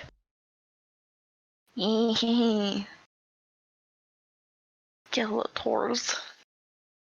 Hang on. I'm You're good. checking to see what I can do. I'm close to one of these statues here. Can I check to see if there's symbols on there matching the ones on the tomb and the ones on the floor? Yeah, I'd say you could do an investigation check to see if they have anything on them. At least the close one that you're right next to. That's a 10. It's really not hard to find. Right underneath, it says the name. It just says it's kind of weathered. It would have been where the name was for the statue, but right below that you do see Elvish for 1. Okay. I'm gonna try and move the statue onto the symbol on the floor that says 1. Okay. I would need to take a strength check. So the one that matches 1, give me 1 split second. I just have to turn the stream off because the window tried to open up right in front of everybody. That I have the puzzle mechanics. So We don't want to see don't that. want to spoil that. That doesn't sound like fun. As you kind of correlate them, you can tell just very quickly that the 3 in your proximity don't match the one that was above 1. No. It's the one the furthest in the room. Yep. Ah, crap. At least you Okay. believe. You don't know for sure. You can't really make it from there. Oh well. I'm gonna go for it in any way. So roll a strength check. That's 18. You and the statue can move at 1/4 your movement speed. Okay. So you just see as Eleanor quickly grabs the statue as the skeletons are coming out ready to attack. Eleanor just darts over to the statue, grabbing it, just pushing, and none of you really understand why. Oh, as you probably yell at them, Hey, You're the only smart one here. We need communication. And Todd's currently like worrying about his jinglies in his pants. He's They might take my shinies. they won't take your shiny, but we have to move these statues on top of the things on the floor. They're in Elvish, and they line up. Like, the statue says 1, and then there's a thing on the floor that should say 1, and it was on the tomb too. But anyway, trying to help us move the statue with me. Should we just move to protect Eleanor, I guess? She knows what she's doing, apparently. Maybe. all right. So where do you get that statue to? I don't know. You just said 1/4 of my movement. Yeah, whatever. Round up from a 4th. So if you have 30 movement, that would be you would get 10. It's basically a third at that rate. So you'd get 10 feet of movement with the statue. So you can move 2 squares from where it's at. So if I grabbed it, so I'd be able to get like here. Okay. So you just push it. You just see as she kind of pushes it down, and just and the skeleton that's standing right next to you just sees as you kind of push it in front of him, and he just twirls his blade, looking at you. I just smile at him and wink like, hi. Meanwhile, I'm scared shitless of this thing right now. Just terrified. All right. Cool. Is that your turn? Yeah, I believe that'll be it. Okay. It goes to their turn. They rolled really well. The one standing next to Eleanor, just as it just sees you struggling, pushing this whole thing. And I'd say since you're preoccupied and you're not actively defending yourself, he has advantage on this as he comes in with a swipe at you. Fuck.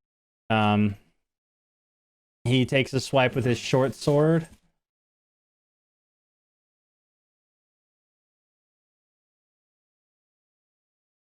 And he gets a 15. Yeah, ahead.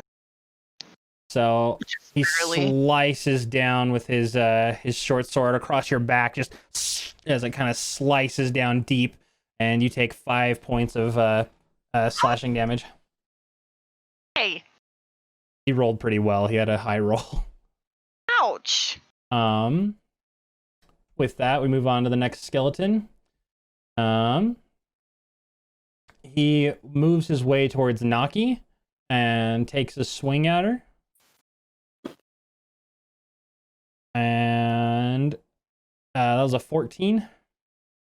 Yeah, that hits me. So he comes over and he just you see him just plunge with his blade towards Naki, and it connects. Ugh. And with that, you take 4 piercing damage as it just stabs into your lower gut and just pulls out with a bit of splash of your blood as it adorns the little symbol by you. Ow! The next one, they roll as a group, so they all kind of go at the same time. This one takes a shot at Ping. I was for a 16. That does hit. Which one is this? 3. He has an angle on you through here. He can shoot from that side. Okay. Thankfully though, it's 2 damage. So you just hit this old arrow just into your thigh. And the last one, just Ace Ventura, that shit. The other one takes a shot at Eleanor, seeing her moving the statue. Kind of moves to the side here, so he gets a little bit of a better shot, kind of looking at the team. And it just goes wide, even though she's kind of pushing the statue. You're still moving. The guy who's standing next to you has a pretty good opportunity to get you really close, but from his angle and all the movement going on, he still doesn't have advantage on the shot, so he takes a shot. And with that, we move to Varian. All right. Let's see here. I'm going to go 5, 10, 15, 20. I'm gonna look at the statue right here. I'm like, think to myself, I can't read Elvish. Pause. Think again. I can't read. And I'm gonna move down to Skeleton 3 and make a Great Weapon Master attack against him. Sounds good. So straight roll.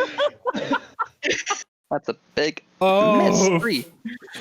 Oh, feeling morally devalued by the fact that he looked at a statue and he embraced the number or whatever that is on that statue. He just goes, I can't read, and quickly just kind of recklessly just slashes. And as he's running, and it's so far away from the skeleton just looks at you and goes, "Ah!" His jaw laying adorn, and yeah, that was your turn. And Harudal, it's your turn. All right. So, seeing that the one just is right here, I'm just going to move into a little bit better of a position. Okay. And I'm going to go ahead and give it a smack with the flail. Okay. Pop it. So 20. Ayo. Nice. Oh, nice. So you just hear the as it goes to connect. Roll for damage. 4. And you just hear as it slams into its left arm. And right. That was 2.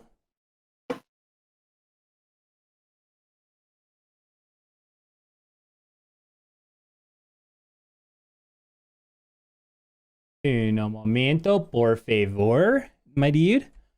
There we go. We got it all good and nice like. Okay, so then we move on to but as you connect, you just feel like the weight of the flail just completely disassemble its forearm, and you see the magic that's trying to keep these together kind of pull it back, but you feel the weight of the magic slowly diminishing. And with that, we move, and you hear from the hole, you hear a as something seems to be trying to climb up it. It's fairly faint right now, but you hear the whatever it may be down there starting to try and get up the hole. And then we move over to Pang. Okay. So I'm gonna move in defense of Naki. Kind of just over to here, right next to Hordal.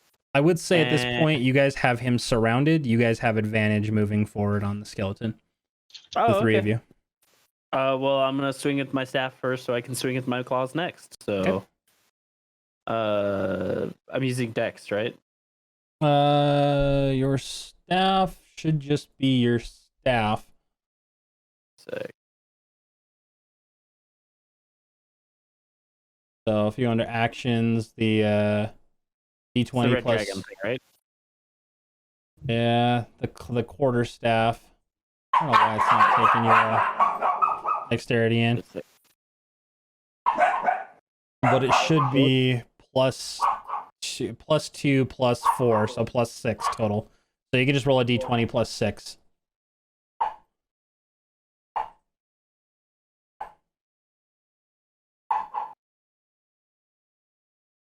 Okay. So 7 plus 6, so 13. That connects the first one. So roll for damage.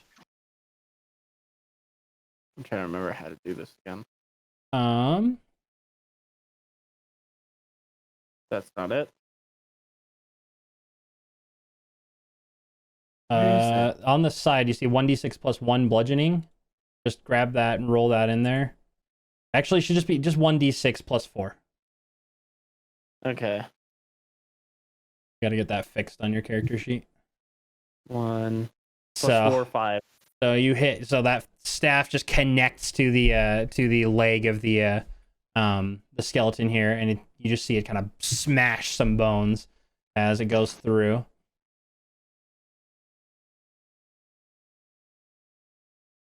This one's starting to get really weak here. What's up? So I'm hitting it with my claws next. Yep.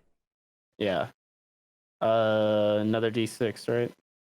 You got to roll to see if you hit with the claws. Yeah. Okay. Oof. But I'm rolling You with have advantage, advantage. Yeah. It's only a little bit better. Still catches you back up. You just made it through. So roll for damage on Okay. those. And Yeah. those were, yeah, I think it was the same. That puts it at 6 damage. So as you smack with your quarterstaff, you take out its leg, and then your claw comes down, and it actually like slashes into the skull, and it breaks the front like piece of the skull off, and you see the eyes flicker and fade as the bones crumble. Sweet. Phew. Got one. Well done. Let me put him to dead here.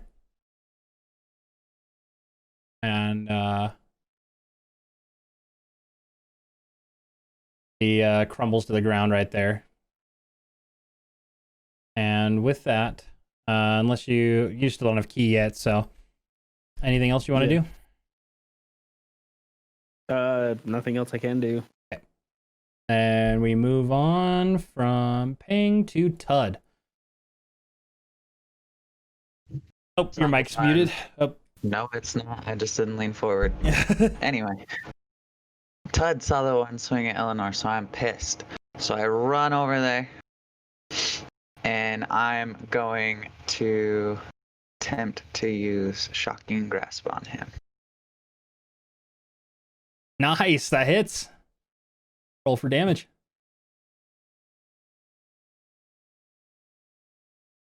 What did he roll? Wrong one, sorry. I was gonna say, wow, that's nuts. Shocking grasp, OP, dude. No, that's the wrong one again. Why isn't it rolling the right one? Hold on, there we go. Right one. I gotta grab the right one. Ooh, so you see as Tud rushes over, and you see this electricity just burst from his hand, and he reaches out and touches the skeleton, and you see this like surge of energy as it pulses through the body of the skeleton, and it looks devastating. You see it trying to hold itself together and really struggling, but it's still standing. The magic's still holding true somewhat. Still standing. And then we move over to Naki. Okay.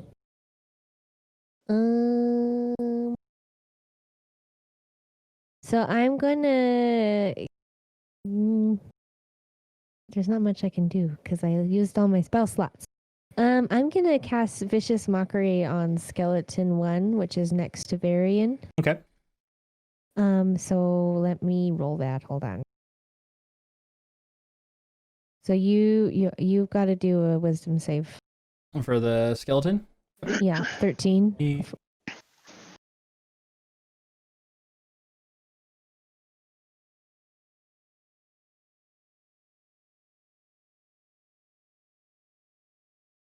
Oh, that works.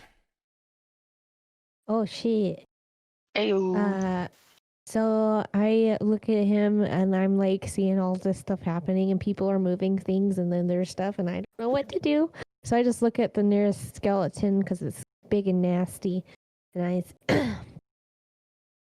you over there, you nasty thing. What? You smell like cheese. And he looked really sad, so I think it worked. Roll for damage. Okay. 3. And as that happens, you see it's just as you give this joke that kind of just like all the combat that's going on. You just hear the room go silent, and his face just his jaw drops, and the magic fades as he just crumbles to the ground.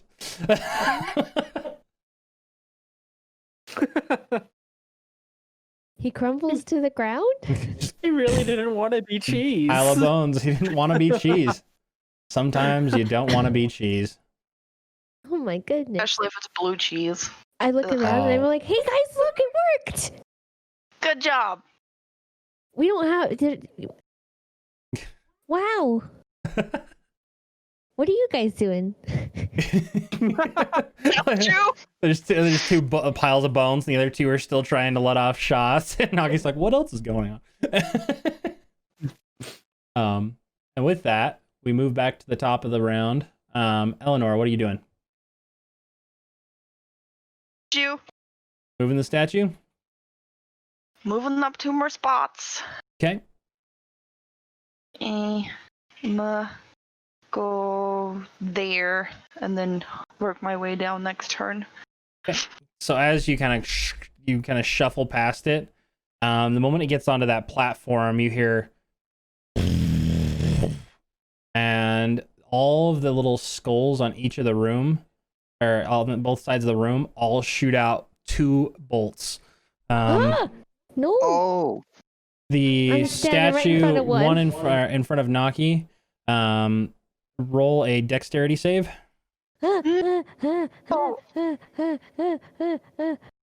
Here we go.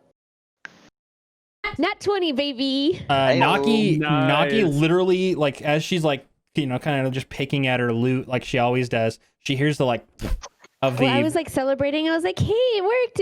And then I hear a sound and I'm like, ah! And then it goes right past my face. yeah, just but Holy seeing as it crap. didn't hit Naki, No! Varian, I need you to roll a dexterity it. save. saw that one coming. I was waiting to see if that was going to end up coming at my face. There's I'm 2 so too, sorry. so At least I'm not shooting you in the leg. True. Varian 16. watching as Naki just barely avoids it. He also just kind of like pans to the side as the bolt goes soaring by. Eleanor, you can see this bolt flying across the room. The second bolt comes past you guys, Naki, and if Naki doesn't get hit, then Varian, both of you roll another dexterity save.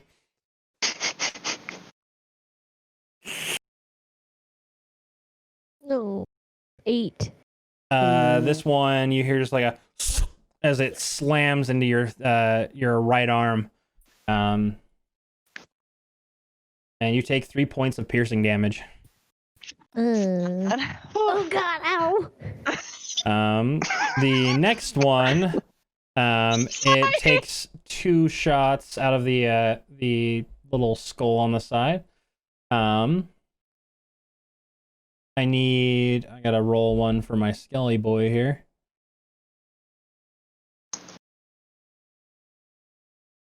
Oh boy, he actually just like his bones kind of like disassemble, giving just a perfect avenue, and then reassemble as it goes through.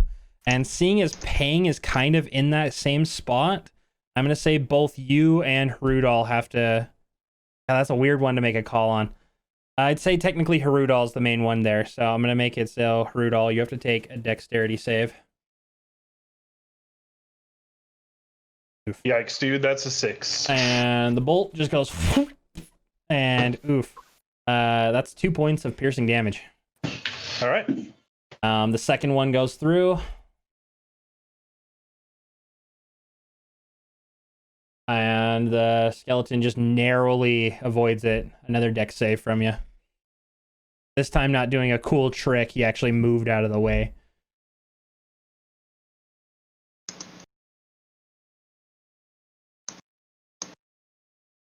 I just need another dex save from you, Rudolph. Oh shit, my bad. You're like, it's cool, I'm good. 10. You just narrowly avoid it. Like by the skin of your teeth. You feel it skim your clothing as it slams into the wall. Ooh, oh yeah. And then my homeboy over here has to take a couple of saves because the other one goes off. Yeah. And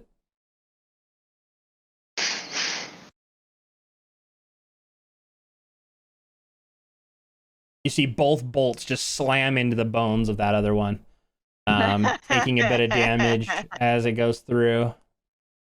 Good. Perfect. I did something. Sorry, guys. And with that, we move on to the skeleton's turn. This is just going to be a sad round for everybody. Oh no. We have this one right here who's using a bow, so he has disadvantage trying to shoot at Varian here. He still tries to take a shot, and he rolled well. That was a 19. Hits. Even though you're trying to get out of his way, he still manages to rack an arrow and that's 6 points of damage. Oof. He hit his full roll there. You see the arrow just slam into you, and just blood kind of shoot out from the back into your. You have a cloak, right? You just see it kind of pepper the back of your cloak. And with that, we move over to the other one, who takes a shot at Pang after Pang took out his friend here. He takes a shot at Pang. And Pang, after just like dismantling the skeleton, he sees the arrow coming and he just quickly just dashes to the side as it ricochets off the stone and drops to the ground. Kind of feeling like he's getting more confident dodging projectiles. He kind of feels that rush of energy, almost like he could have caught it, but he's just not there yet. And with that, we move on to Varian, who just took an arrow to the knee. I'm gonna take my blade out and try to slice this guy back. No, I'm great weapon master. Dang it, totally she's great master. 22 to hit. Yeah, you hit. 12 points of damage. Tell me how you kill that one. I break both of his knees and then kick him down the little hole there. You just see and then a kick, and This is Sparta. the remaining part of the skeleton crumbles and the bones kind of pepper down, and you hear down below. I'm gonna see. Let me actually do what that would have intended effect would have done.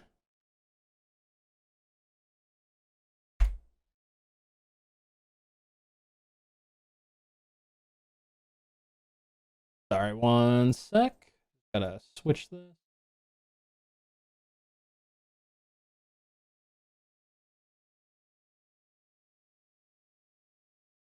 And you just hear, and you hear a shift down, like it almost was stopped. You just hear like a, as it kind of seemingly got pushed back from all of the bones going down there.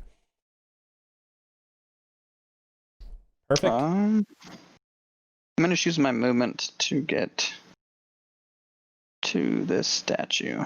Okay. I don't really know what I'm supposed to do. I'll yell at Eleanor. Where am I supposed to take this one? And I'll end my turn there. Okay. Just hold that thought for when she gets back. We'll address it when she gets back so that she knows. Fair. All right. And then we move over to Hrudal.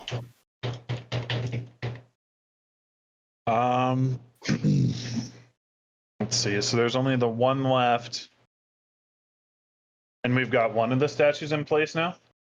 No. No. Or not yet. Okay.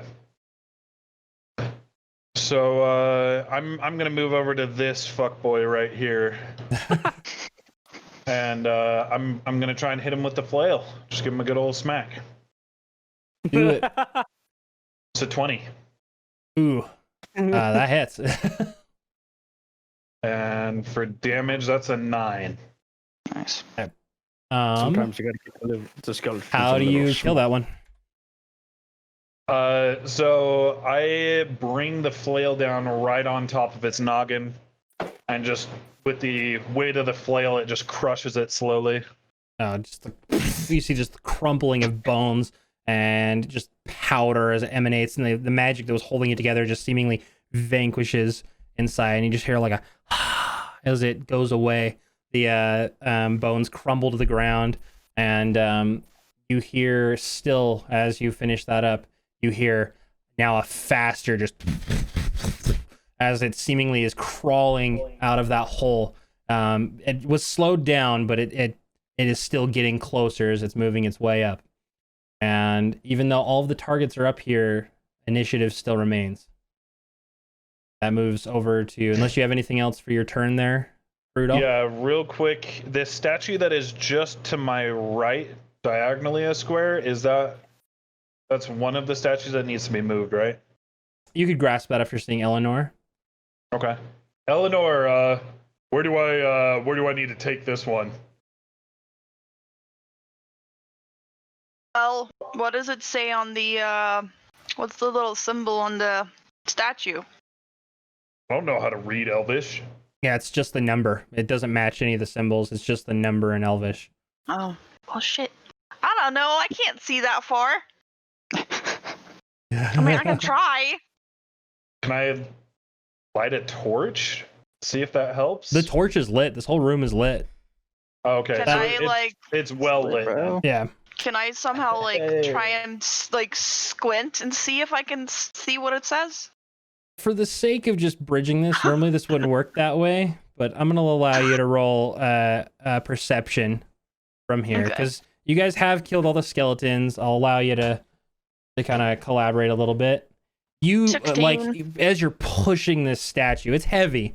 You just quickly take a glance, and even though the number is small, you can make it out to be 3, and 3 matches the third symbol, which would be the one in the top right corner where you're at, the one you're on. Number, it's the one in the top right, the one I'm on right now. All right, will do. Perfect. And that'll end my turn. Then we move to Ping.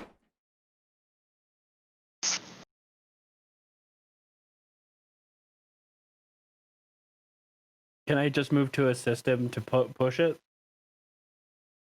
Yeah, I mean, you could go over there and start helping. He's already grabbed the statue, so you would be assisting him when it moves to his turn, or you could try and take another statue or something like that. I'll try to take another statue then. Okay. I'm actually just gonna move to get. Let's see. This is 5, 10, 15. I'm gonna move to this statue. Okay. And then ask, what about this statue? All right. You get another perception. We just know it's not the top right. Oh god, where'd my perception? Oh. 16. Again. Wow. So that one is 4, and that one is in the one next to Tud and Naki. So the one just to the top left of the hole. Okay. Flower looking one? Yeah. Okay, that one's... Yeah. Number 4, the flower looking one. Up by Naki and Tud. Okay, so I'm gonna start moving it that way then. You could deduce after kind of putting them all together what goes where. I would say even Varian, because he did ask you where that goes. You could tell that one would go to the one between on the left side here. It would go on that side there. Okay. Should I do a strength check really quick? I would say in your turn you can get up and be mounted to the statue. We'll do a strength check on your next turn once you start moving the statue. Okay. We then move to Tud. Tud is just confused at all this statue lifting. Why are we moving all the statues around? Gotta move them. But they're pretty where they're at. Talk to Eleanor. I don't even know. We gotta put them on the thing so that we can stop the thing in the hole from climbing up. Okay. And since I'm still so confused, I'm just gonna walk over here by these two and stand there with my arms in my pockets going, I don't know how to help. All right. And everybody's got a statue. Yeah, that's it. Then we move on to Naki. Guys, why are you moving all these statues everywhere? You're making bad things happen. I'm just gonna move over here so I don't get hurt. Because that thing shot me and it hurt a lot and I don't feel good now. I got bit by a ring and now there's a bolt in my arm. And also I'm just gonna cast Vicious Mockery on that skeleton over there because I'm upset now. Oh, that one is dead. Is it dead? Yeah, that one is. My bad for not catching. You're good. I just forgot to remove missed him. it. Rudolph turned him into paste. What do I need to do? Do we need to move any more? I'd say everybody's Gonna got help one their of them. statue. Pang, the statue is this piece right here. Oh, okay. Just Same making sure distance. you're in the right spot. Yeah, it doesn't change anything Okay. for you. I'm You can help Dolly. okay. Dolly, I'm here to help. I'm gonna go up to him and try to push it. As you walk up, you realize thanks, it's Naki. Varian. as you Huh? as you rush up. Whatever. There we go. So she rushes up to assist you. So on your next, when you do your strength check on it, you have advantage. Maybe. cool. All of them are blue or a shade of blue, so I'm like so confused sometimes. That moves us back to Eleanor. Ew. I'm keep pushing. Oh, I don't remember hearing if someone asked if we could use our dash move action to maybe double our speed moving these frickin' statues. I would say if you want to do that, I would need another strength check just to see if you're able to really exert yourself the more that you need to do that. I will give you that strength check out. Yikes, 11. Yeah, you go the same speed you've been going. Okay. You just I'll get it on my next turn. and you struggled a little bit because when you put it on that platform, it kind of sunk, so you had to push it off of the like the lip, and it really kind of caught you off guard. Even though you're really trying to double time it, it just didn't get you to where you want to go. And that moves us to Varian, who just grabbed the statue. Can I get a strength check from you to see if you can push it? Okay. That's not what I wanted. Hello? Right, picture game. So the one that you have needs to get to the one on the left side middle. Sure. And yeah, you're good. 17. Yeah, you grabbed it and you're able to push it. How far? I would say with the urgency that she gave you, I would give you that check to be your dash. I'll give you a double. So you got 20 feet to really just push. 5. Real quick, do we know if we need to do I know if we need to put these in order, like in 1, 2, 3, 4, or like can we just put them in? You just got the symbol. You just got the symbols. That's all you've got. So you could do it how you want. You could do it whichever way. If you feel like that might be something you're worried about, maybe say something. But 10. 15. 20. as it rocks onto there, you see the skull's eyes light up, but nothing come out. Oh, thank goodness. Alright.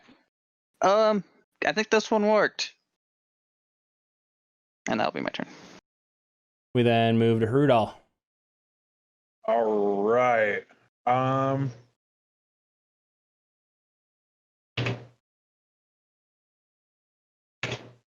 So strength check to move it, and it's at advantage because Naki's helping, right? She's Yeah, I'm here. Thanks, Naki. Sorry about the mix-up. It's dark in here. No, it's okay. I completely understand. That's a 17. I'd say you're able to get the full 20 feet too. You're able to just Okay. really go. So And I'm just pushing him instead of the statue. Yeah. okay, so I've got it right next to where Eleanor is. And then we move to Pang. It's strength check, right? Yes. 1 second here. So you're able to get it, and you can move the full 40 feet, or not 40, full 20 feet, maybe, Okay. if needed. So yeah, I move it the whole way, right? Yeah, as you push it onto there, you just hear a and the eyes light up again, even brighter. And this time, again, nothing happens. As that happens, though, you hear the figure that's in there just... And as that happens, you see a large figure pop out of here. Only its top form. It's this large skeletal monstrosity as it pops up. Its jaw has 2 layers of teeth, and it just has a couple of little like tendril things kind of sticking out. The token might not be the best representation, so if that bothers you, then eat a poo.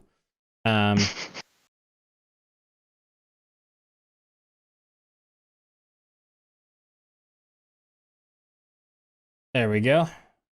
You see this large monstrosity come out. It doesn't look exactly what that image has, but you just see 2 layers of teeth. It's all bones, but like rotted flesh, stringing it together. And you see that same gray magic pulsing through it.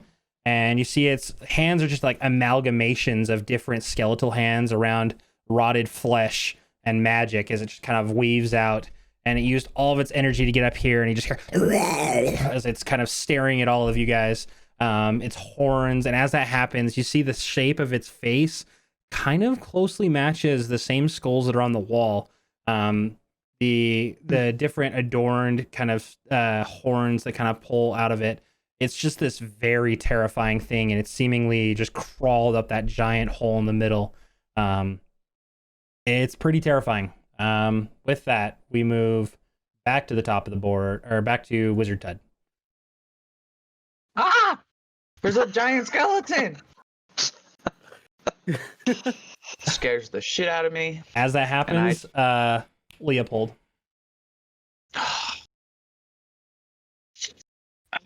Guys, there is a giant skeleton that has just climbed up out of that huge hole. What are we going to do about this? Leopold notices how full his pockets are. Oh my god. What is wrong with Tud?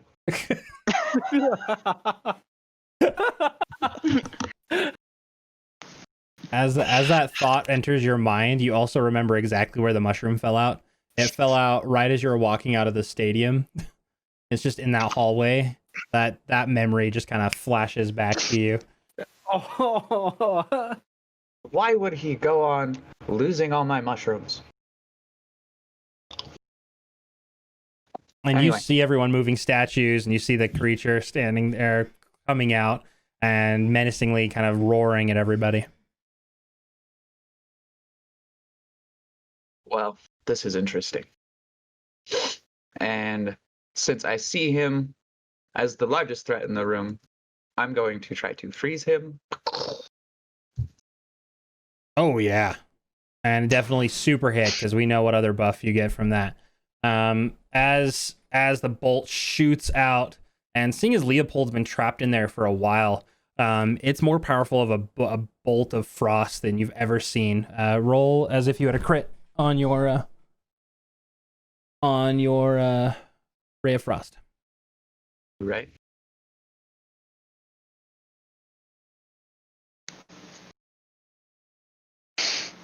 Oh, wow.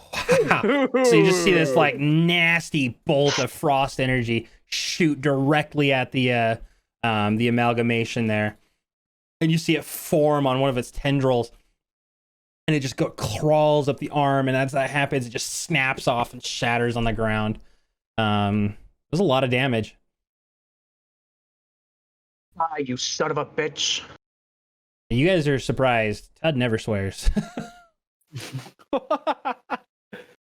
Language! Hud, that's a bad word. What did you say about the mushrooms? You lost my mushroom. Anyways, We no were worry looking about for that now. Where We have was this that? giant Do the skeleton thing to worry about. as it's like freaking out from the amount of energy that poured over it.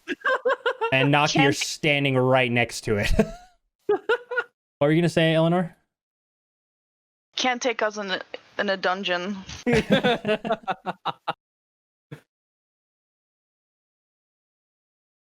All right, Naki, what's up? What are you doing? Okay. It's right next to you. I would say you felt its I know. breath. I know. I'm gonna cast Vicious Mockery on the beach. Okay. So you got to do spell save 13, Wisdom. Okay.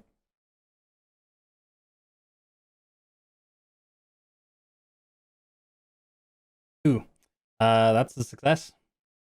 What do you say? I get a big old whiff of its breath, and I'm like, it like rose up in front of me, and I was like, and I just cover my nose, and I said, "Pee-you, your breath is really stinky. It smells like Tud when he forgets to shower for a week." Wait, are you dissing him or Todd? Like Both of them are upset. What? Yes. Both of them are upset. This is Leopold right now. I would actually say Vicious Mockery worked on you too. Roll for damage. No. I'll give it to a lesser Oh, extent. I'm gonna give it half damage for Todd. You could take 2 4 points and of 2. 2 points of damage because Leopold is upset that the idea of his hygiene not being proper. Oh no. And then I am just holding my hand over my nose and be like, "Dolly, man, this guy stinks.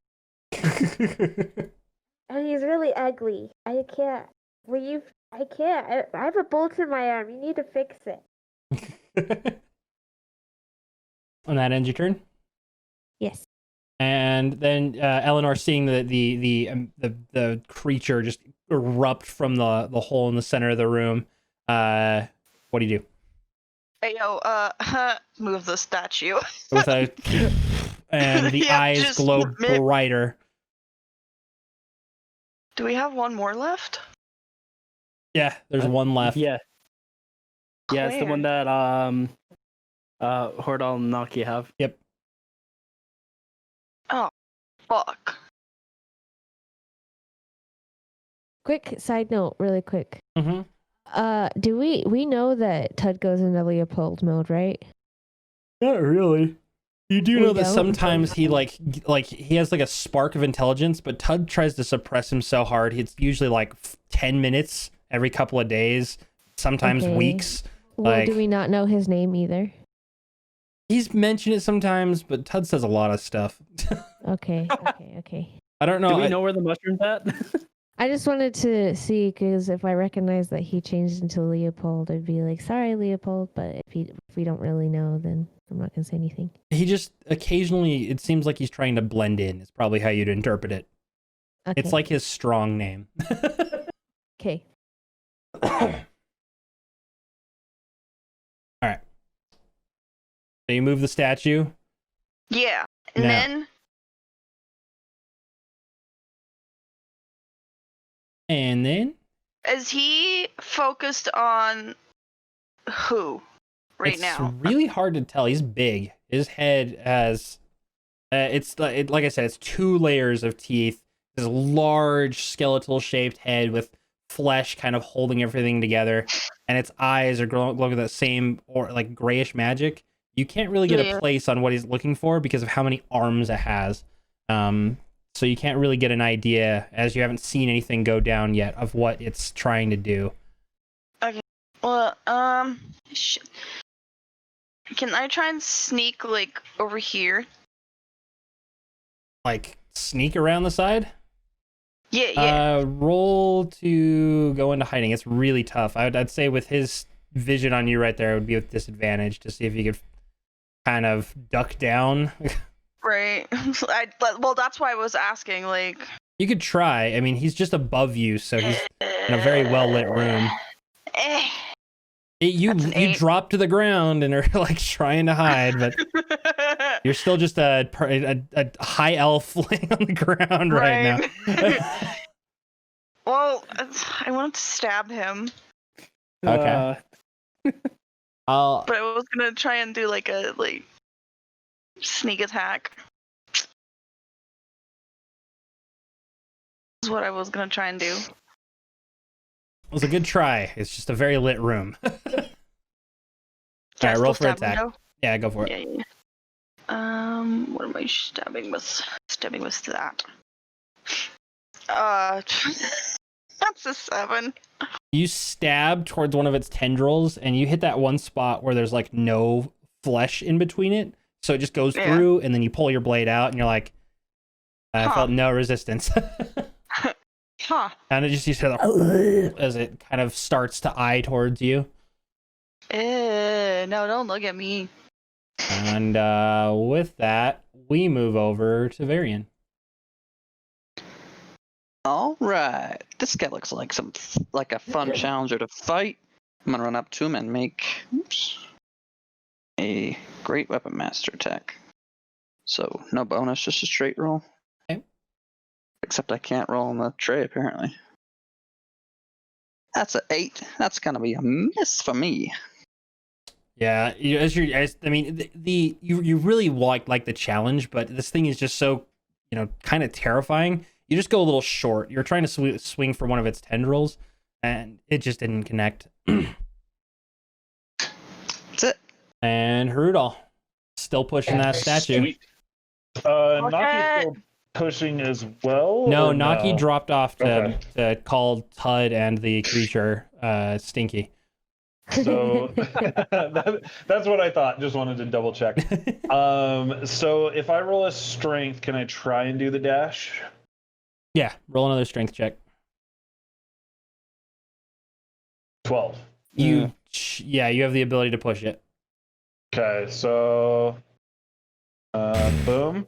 The lights glow even brighter, and with like a snap, you hear this rush of arcane energy. The skulls on all sides begin to slightly extend out, and they all start to face the creature in the middle. I need every one of you who are around the circle or the center area. I need you to roll a dexterity save with advantage just to see if you could get out of the way. 19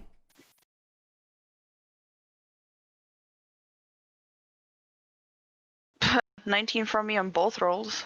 20. 20. Yay! 20. All right. All of you guys are able to dive out. Nice. I would say you guys all get the ability to kind of get out of the way. As that happens, all the skulls, again, filled with this magic, they break off the stone and they go slightly translucent and they all dash into the creature in the middle. And you hear this crumbling energy inside as the figure starts to decay and he starts to unravel, his tendrils lashing out. And it just screams with just as it starts to crumble, and then you see this like faint ash just start to fall down to the center of the center hole. Does it let off an odor? Oh, it smells like horrendous. Actually, no, the magic that it used to really do that really suppressed it. It's surprisingly gone. All you can smell is Tud now. I'm so glad that smell is gone. I forgot about the bolt that's in my arm now. Because Toad, we I'm need so to get stinky. you What were you saying about mushrooms? I lost it. By the arena. by the By the arena? Yes. do you recall where? In the hallway just after we left. All right. Well, we'll have to get you that back. I know you love your mushrooms. It is special to me. As that all happens, you hear the door over here. You just hear Wait, what as door? it opens. Oh. Huh. I'm gonna start moving into that hallway since I'm the closest one there. Just to save everybody a little bit of time, because they're all skeletons, you kind of look through. They're just a bunch of old, nasty swords and little bits and pieces. There's really nothing to really parse through. You saw them all kind of crumble before you. And then anything that big thing had crumbled into the hole. Maybe if it had gotten further out, maybe there might have been something, but you don't know.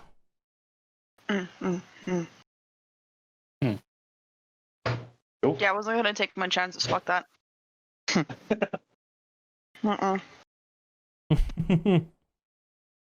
right. So you guys are in an empty room. Initiative is done. I'm going to clear initiative this time.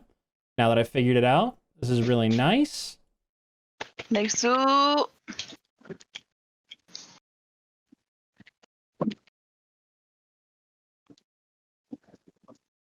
Nice.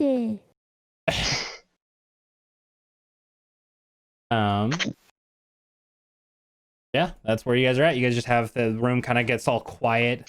You're finally starting to see everything as the statues are in place. The skulls are now gone. They went into that creature and removed it.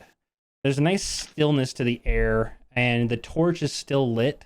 So you just kind of have this nicely warm room. The torchlight kind of goes into that corner there, but it doesn't really get too much further than that. It kind of falls off as it's turning that corner. But you can see that just around the corner there is a there is a corner. You can't really get a grasp of what's beyond that point. Well, I'm gonna move down the hall. I'm still looking for this little gnome girl. Speaking of, actually, as you were walking, you're getting to the hallway. You're kind of walking. You're motioning past all the scattered bones. And Tud or Leopold at this point is probably like all of you are starting to shift and head towards that door. And Harudal, you see the gnome girl just standing there, and she just says, "Come play with me," and she just turns and runs. And Leopold, you didn't see anything, you didn't hear anything. Wait, where are you going? And I dash into the hallway. Where's who going? What? You didn't hear that? Hear what? All I heard was you yelling about someone going somewhere, and we're all following you. I mean, she talks pretty quiet. It wouldn't surprise me if you didn't hear her. And you guys are you're saying this while you're running? Yeah. You get all the way to the very opening of that chamber area. So I'd say you're out of it. You walked out of it just fine. Nothing goes off. Down at the end here, as you walk into the room, you just see one central statue in the room. Just by itself. You see a couple of holes that lead into dark depths. But you see just one statue. And Rudolph, as you get in there, you see just peeking out from behind the statue, "You're here to play with me." And you see the figure just kind of go behind the statue. Do I notice anything about the statue at all, or it's just a statue? A giant knight statue holding its broadsword. It's probably like a good 15 feet tall. This room is the biggest one so far. It's about a 20-foot kind of arched ceiling. It was probably at one point adorned with like various luxuries, but now just has just the statue and nothing else. He runs through the hall. I grab my pockets to hold him tight since I know my money is in there. Chase after him going, "Who are you even talking to?" There's someone behind the statue, Tud. We need to get in here fast. And I start moving up forward. Everybody's pouring in, right? Everybody get in? Yeah. All right, move your characters in the first 3 in is about as far as I'm having everybody get. So you guys all get to about there. Hrudal, you get 1 extra because you were dashing in here. So you can be 1 more out. I'll be right there.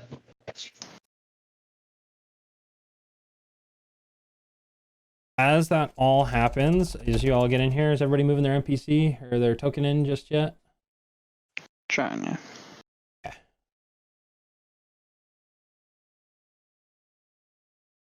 As you guys How far can we go in, Ricky? You guys can go the 1 square behind him and not on the holes. You can be on some of them that are kind of partially on the holes, but...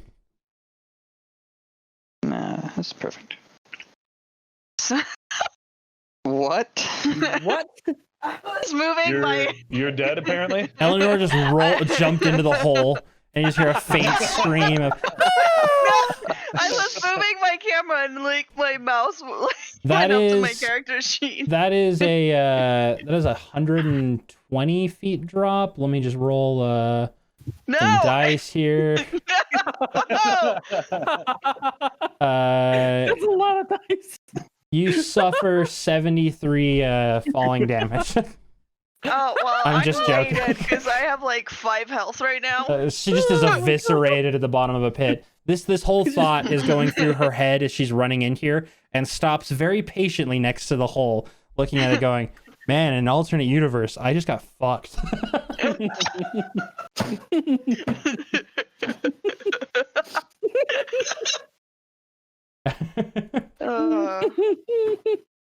As this all happens, the moment you guys get through, just like before, the door behind you just goes,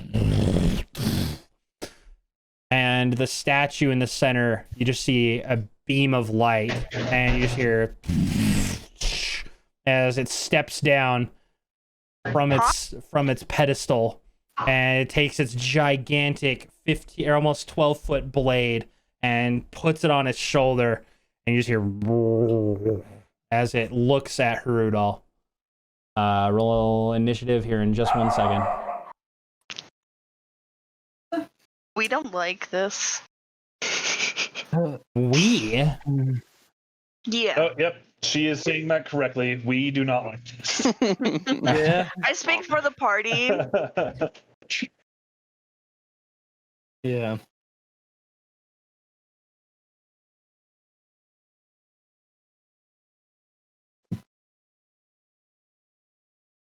By the way, I forgot about my actions tab, so now I have that locked and loaded, so I'm not trying to do a bunch of D20s and 6s and whatever. Sounds good. All right. Now I'm gonna roll. I'm just gonna roll initiative for everybody. Okay. Okay.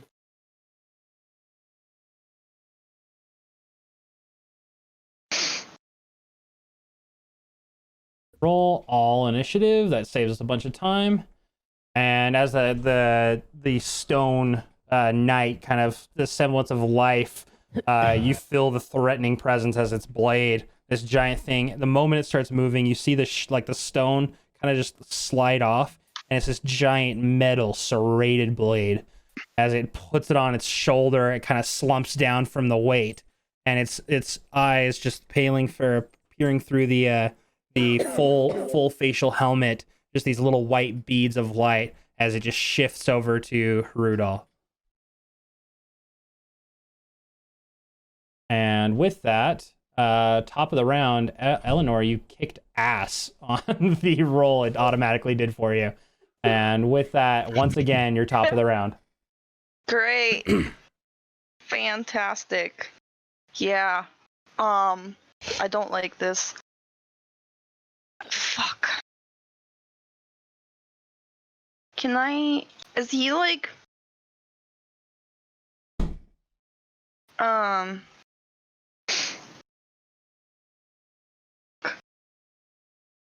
Is I'm gonna he? shoot it with my crossbow. Never mind. I'm shooting it. Maybe 13. There we go. Better vision. There we go. So you fire, and you're kind of intimidated by this figure.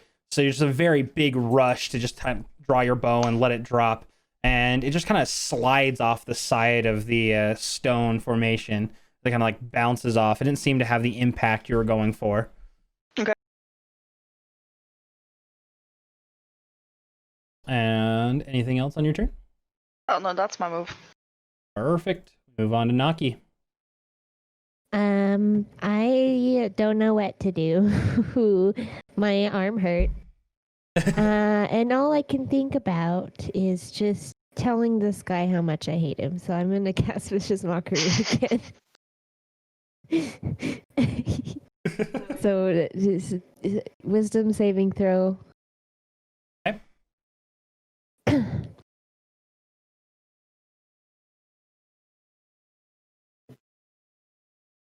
Was the 13, right? Yeah. It fails. What do you say? My arm is really hurting, so I'm really distracted by it. And I'm like, I don't want to do this anymore. You're just ugly. The statue is taken aback by how brazen that comment was towards him and everything he's done in his life. Roll for damage. What? Oh! I thought it failed. Oh no, it was successful. Just barely. It failed on his part, not mine. I see. Hold that. Damage. 4. Nice. Nice. Nice. All right. With that, we then move on to Bud. Or in this case, Leopold.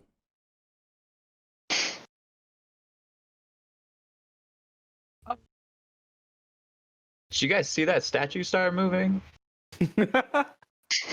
See if I can slow it down a bit here.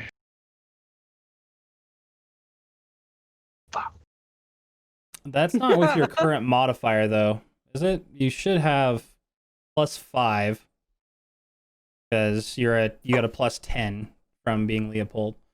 So it's not a. Well, you get proficiency too, so you should have. It should be a 15, so it hits. Roll for Sweet. damage.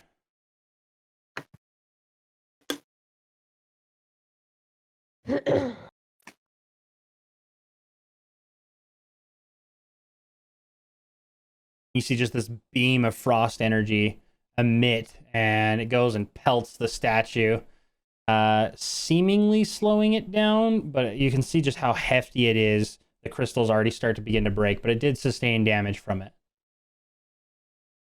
It's just hard to tell with something this big and foreboding. Well, we gave it a shot, guys. Let's see what we can do now. Then we move on to Varian. You just see that pulse of frost energy as the statue is slowly starting to move. All right. Gonna move him over to the side of him. Run up and try to make a great weapon master attack. So straight roll. Okay. 11. And your sword just scrapes down the side of the stone, and you can feel it. You can feel how probably about 10 minutes of work sharpening your blade just got wasted, and you have to do it again. And you recede, and it doesn't seem to have sustained any damage. Cool. That's it. Then we move on to Pang.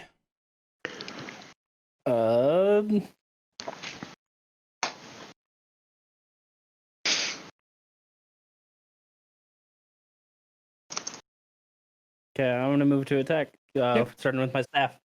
Okay. Okay.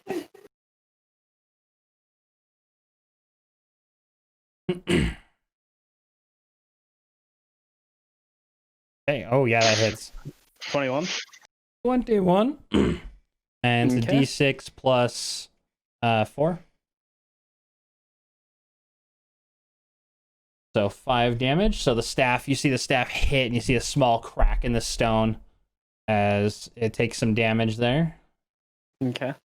So next to claws. Yep.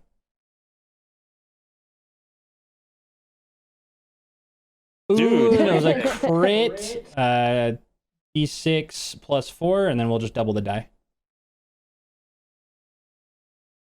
5, 10, 14. plus 4, 14. And you just hear this, like, you hit that same spot with your claw, and you see just a chunk of stone fall out.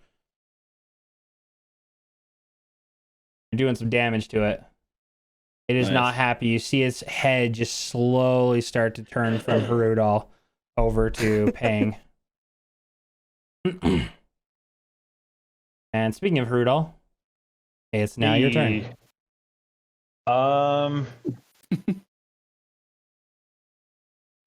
What have I noticed about this room so far? Are there any colored orbs hanging around?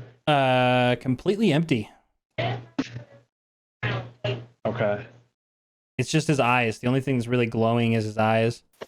I hope I painted this right. The torch right here is lit as well, so you can see. Yeah.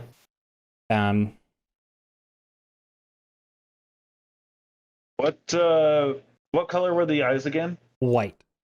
White. Okay. Well, for the time being, I appreciate the hustle. I know what you're looking for, and I really appreciate it.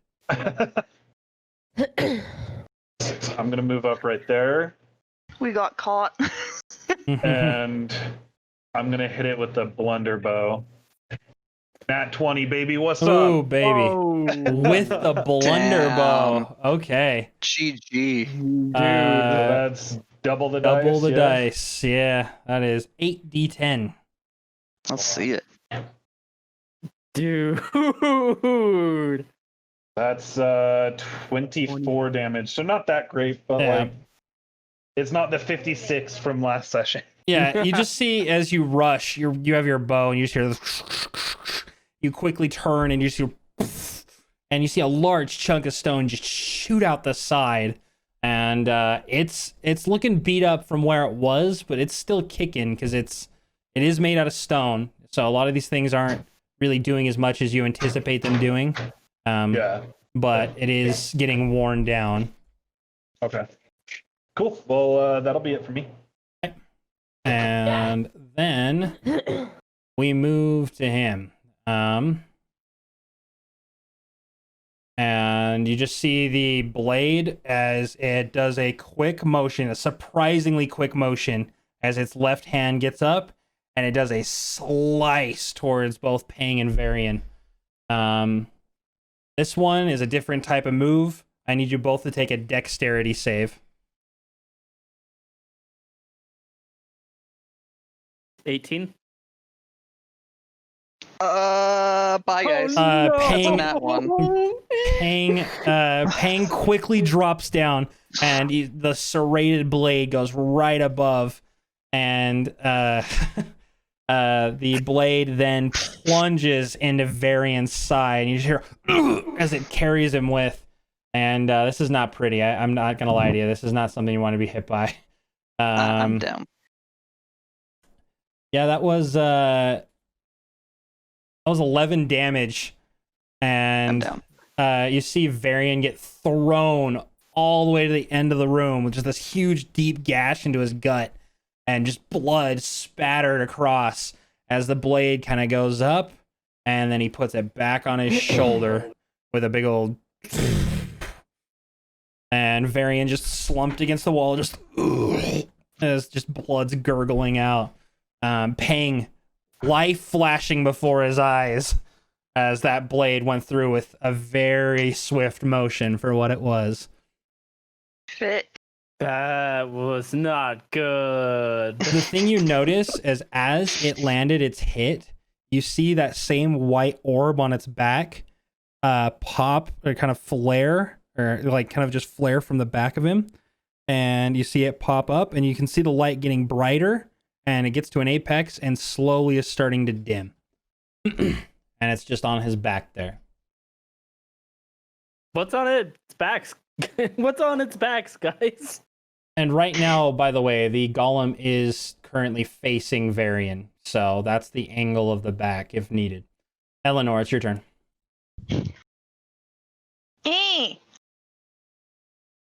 Well, I want to run and try and stab whatever's on its back.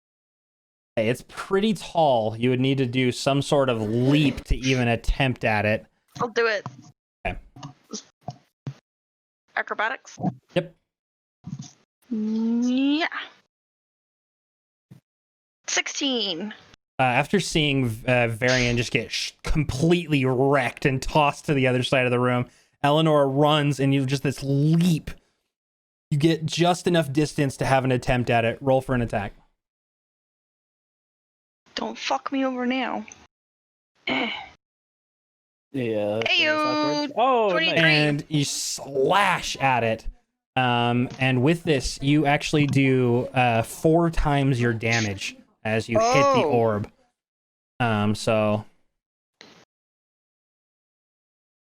Let me just roll 4 times, because I don't think it'll let me, like... if you hit don't custom dice, if you right click on if it's say a D6, Yeah, it's D6 plus 3.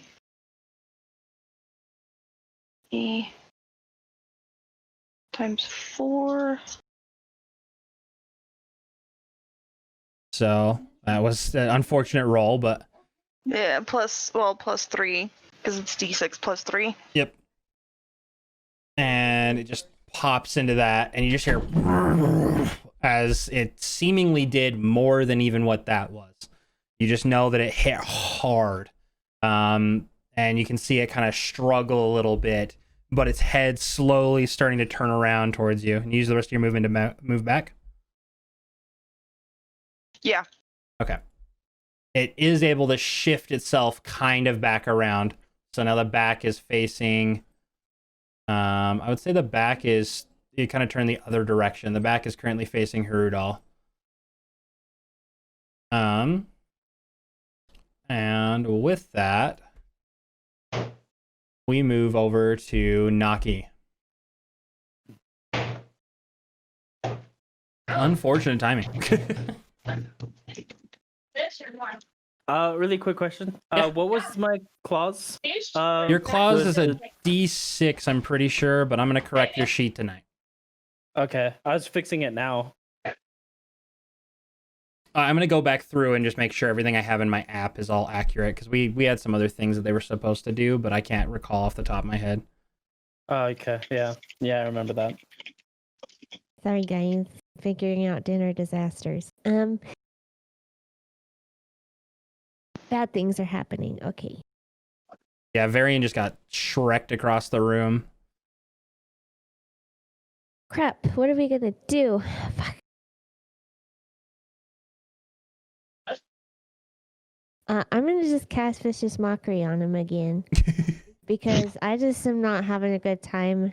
And I'm hurting a lot. And I can't move around very good. And everything is just making me pissed off. So remember, it's a 13 wisdom save. Okay.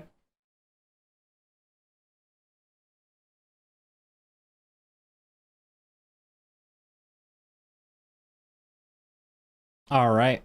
That was successful. Roll for damage. Oh. I say, how dare you hurt my friend, you big, ugly poo-poo head. Really roasting then- him this time. Yeah, I'm not very good at insults. And it's a 3. You notice as the back is turned around that whatever Naki had said, because it's just generally hitting it, it does also affect that same spot. And you can tell that this had a bigger toll on it. You see some stones kind of crumble out from it. But you see that after that one as well, the light on the back is starting to dim, like it's receding back inside. Guys, look, it's doing something. You know, I don't know if I'm really good. I think I'm getting good at this. And with that, Tud hears all this going on and is currently seeing the stone golem back from its front. So you don't see the orb, only Harudal and technically Varian if he wasn't laying asleep right now.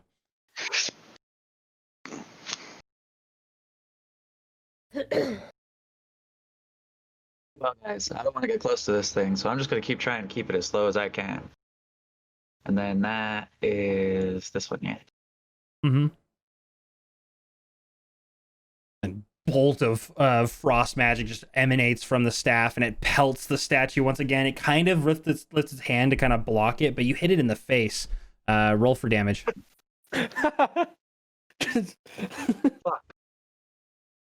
Oh. It turns out you hit him in the nose, and it barely kind of glanced off.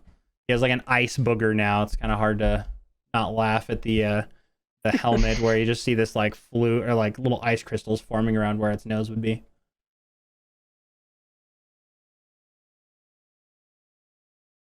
Well, I gave it a shot. It's true. Well, that happens. With that, we move to Varian and Ruh-roh. roll a save for me. Where did my thing go? Where is it on this thing? It's just a normal D20, huh? Yeah, There's you no just roll a modifiers. normal D20. Oh boy. Just a save. 10. Good. You can see Varian's struggling, but he's holding on. With that, we move back to Pang. All right, the statue is still facing towards Eleanor, right? It's facing like you would have to get all the way around him to get towards the spot. Yeah, its back is towards Hordal. Rudol and Varian. It's up on the top, those top two squares above him. I have enough distance to make it and climb up his back. Seeing as it's a creature, it's still going to be an acrobatics check, just because it isn't Okay. something that isn't just a gimme. Yes. But you can give it a shot. Yes, that's what I want to do. Roll acrobatics. 26, nat 20. Nice. Yeah, you are able to you burst with a bit of energy using some of your claws to kind of scale up, bracing your staff. Roll for both your attacks. Yep. Just roll, because you can just roll both your d20s. Okay. Oh wow, so, yeah, I that one missed with was the tough. staff. Yeah. That one actually. So roll for your claws. The claws land. So Yes. as you're kind of struggling because you're trying to use the like leg of him to kind of get up, you get a good boost of energy and you're feeling it. And right as you swing with your quarterstaff, your grip slips and your quarterstaff just lets go and bounces off of the statue, landing over here in the top corner. And kind of fleeting moment, you are able to gash the orb. Roll 4d6 plus your dexterity modifier. 4d6. Okay.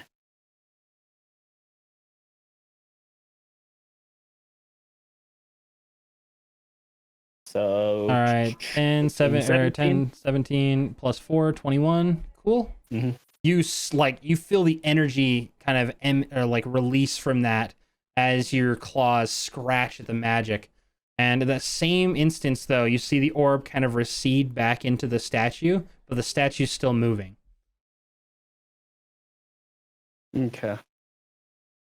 I'm gonna jump towards my staff after falling off. Okay. You just take the remainder of your movement there. Okay. So,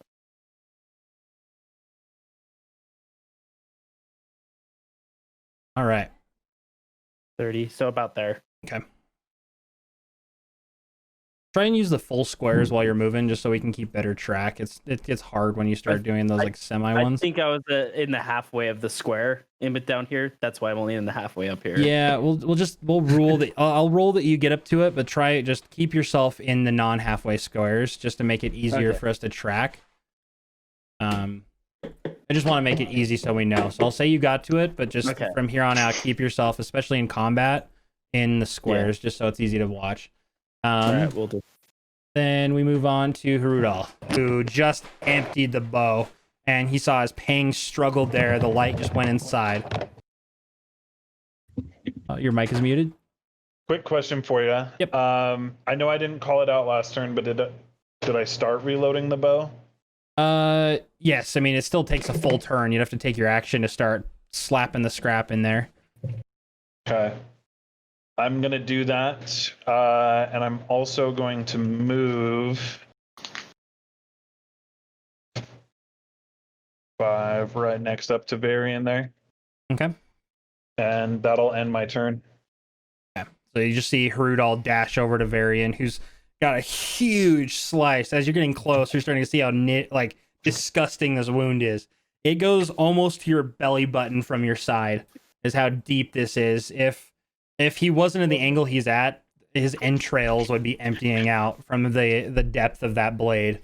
Not a good time. And he's still just like as he's struggling to keep it together. And with that, moves over to its turn. And it is currently focused on Eleanor and takes its one step. No. And it's still in reach for you there. No. And it takes a large, you see its hand prepare.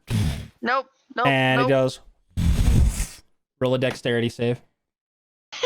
Don't you fucking fail me now, dice. Oh Motherfucker! God. no! That was a 6 for anybody who's watching.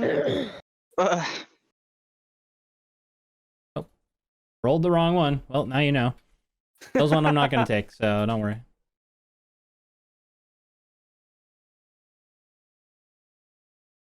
Oof, this is not a good time. You take 12 points of slashing damage. Bye, guys. You Now- see as the blade, just like with Varian, it slashes in and he just chucks Eleanor to the side. You hear a crack as she hits the wall, sloping down to the ground. The statue pulls its hand back slowly, puts the blade back on top, but this time you see the orb that kind of popped out before that was once white. It pops out and it is now red. Kind of giving you an indication that every time it attacks, it starts to show that orb. With that, we move on to Eleanor. Roll a death save for me.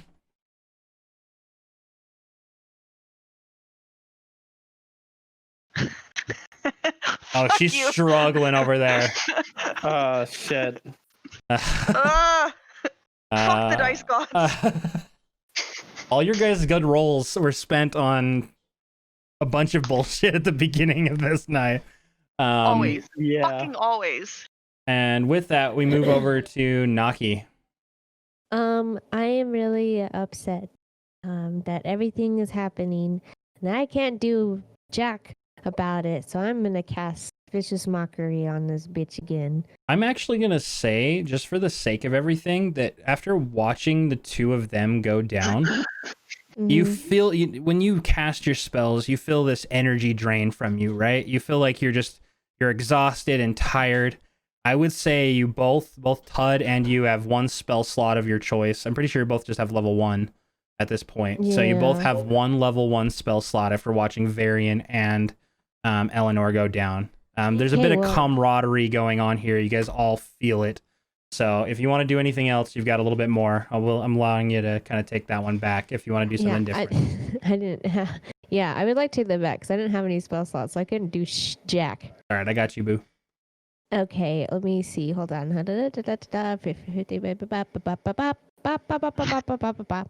Okay, I'm gonna go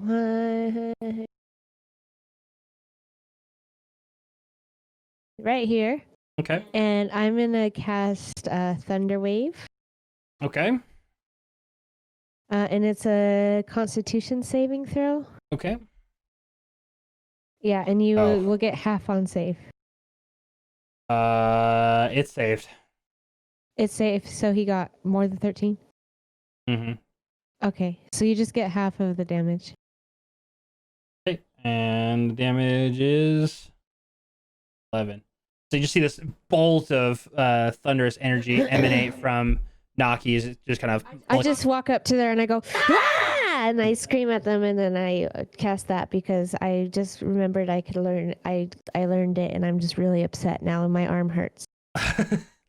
The wave of energy hits him, and it's just a little low. It kind of messes up. You see bits of stone coming off of its feet, but it doesn't seem to do all as much as it might have if it had been more targeted towards the bit on top. Yeah, that's what I got, you know. And I then getcha. I yell at him and I say, "That was for Ellie." He's just looking at you now. And I'm looking right back at him, and I say, and I'm growling at him, and I say, "Don't touch my Ellie again." With that, Tud, you see Naki run up there. What were you gonna say, Eleanor? I just told her to tell him. All right. Back to Leopold. Leopold is very upset here. So he's going to take a step back just to get some more distance between him and the guy since they came closer. And I'm going to target my magic missiles at him, and I'm going to go, "Fuck you, asshole!" Except for it should be more than Tud one. said a bad word again.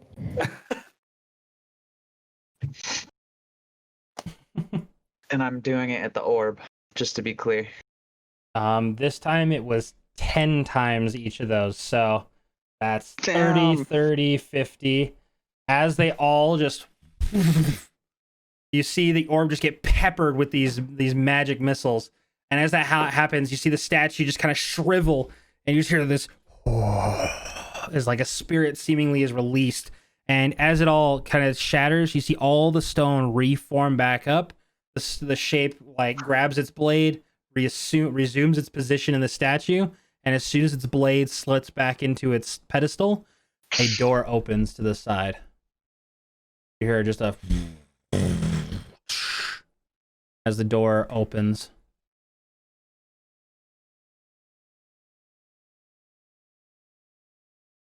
And right now, Eleanor and Varian are just both. I'm gonna need people. So just so we're aware, when people are still down out of combat, this is when people need to start moving fast. Yeah. We'll start treating it like real time. I'm right next to Varian, so I'm gonna go ahead and try and stabilize him. Okay, roll medicine. Yikes, dude, that's a 5. You are clamoring. You are pulling on his clothes to try and close the wound, and it's just doing nothing. I'm Just gonna, I'm Let me gonna see go. Go ahead, sorry. You're good.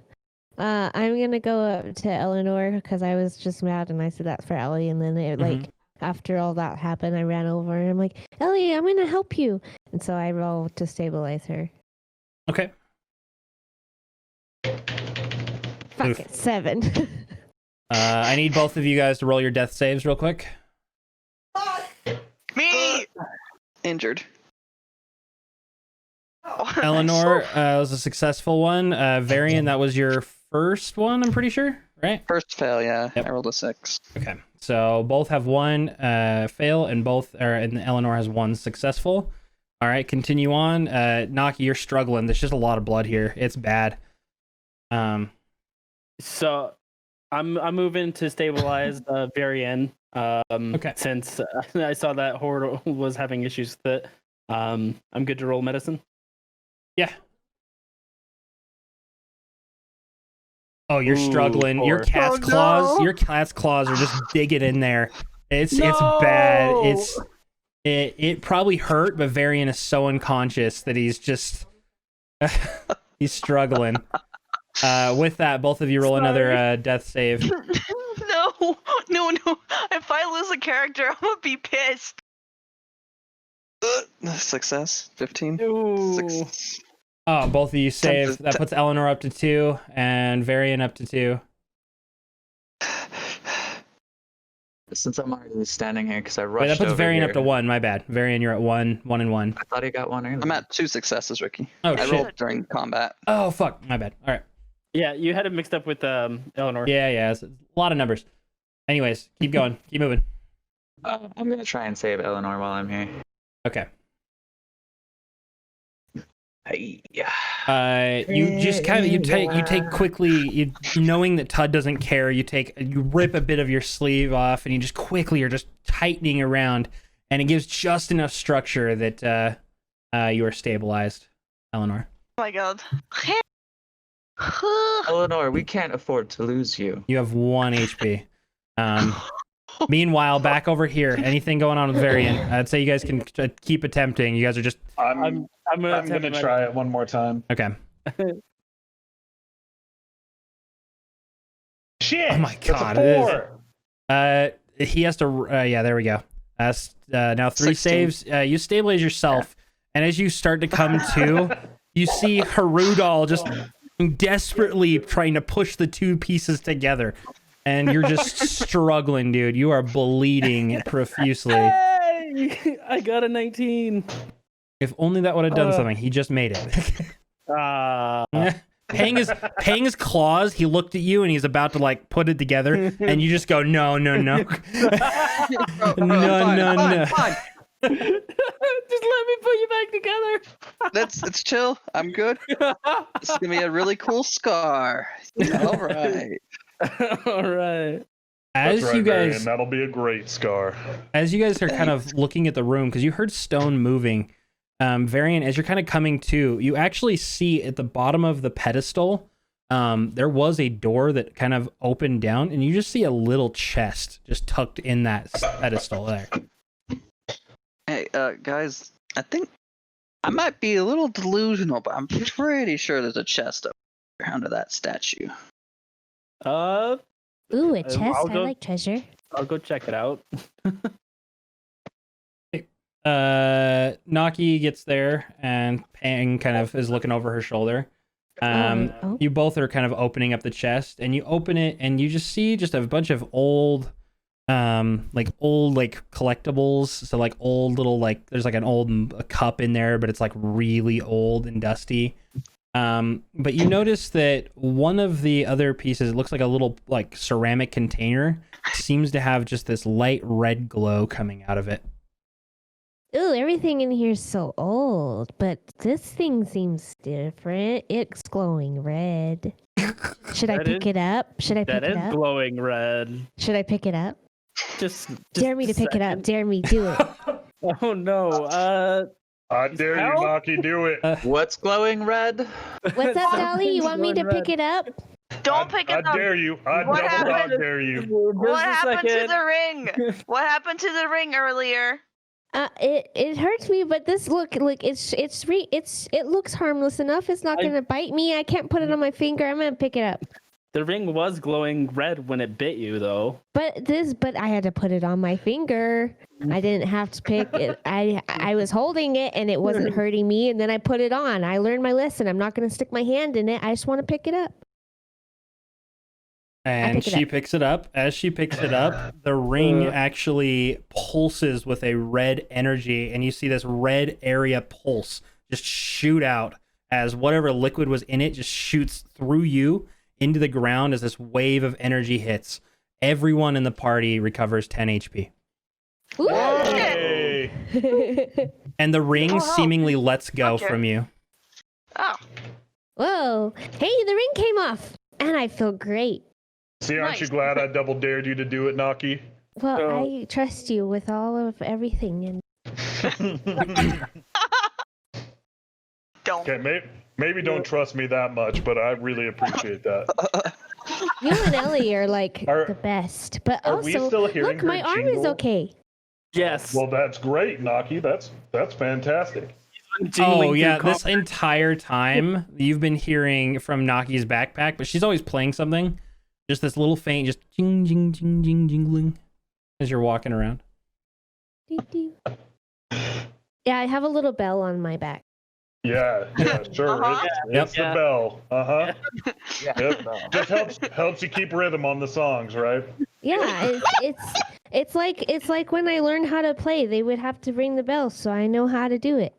Yeah. But yeah, anyway, I know. I saw you I don't have practice. the bolt in my arm anymore. It's all better. Yeah, that's great. And Varian, you're looking. You guys you're okay? You guys a little looking? You better guys are now, good looking too. good now.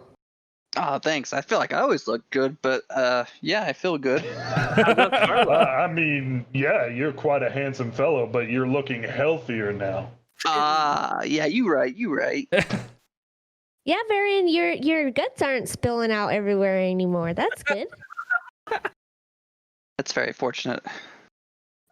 Wait, hold on. As this happens, as you guys are all discussing, Harudal, you just fall down to the ground. Harudal just hard faints just with a snap in the ground.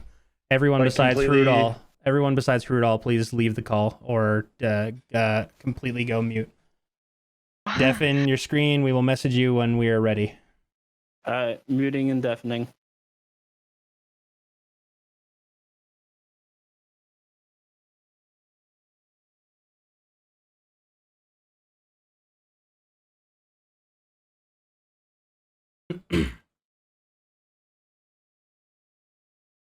So I'm like fully unconscious. Oh, right now, you then? just, it was like a snap. It was just like a, and you dropped. They just saw you faint hard. Everyone Okay. else, or you just kind of went black. Okay, we got everybody out of the room. Yeah. All right, the camera's all messed up. We shouldn't be having people actually close off their webcams, but we'll worry about that another day. As you go unconscious, your vision goes from like a full black just to a fade, and it's just this open plains area. You've never really been out there much, maybe once or twice in your life, where you've seen nothing but nature. You've spent basically most of your time in the city.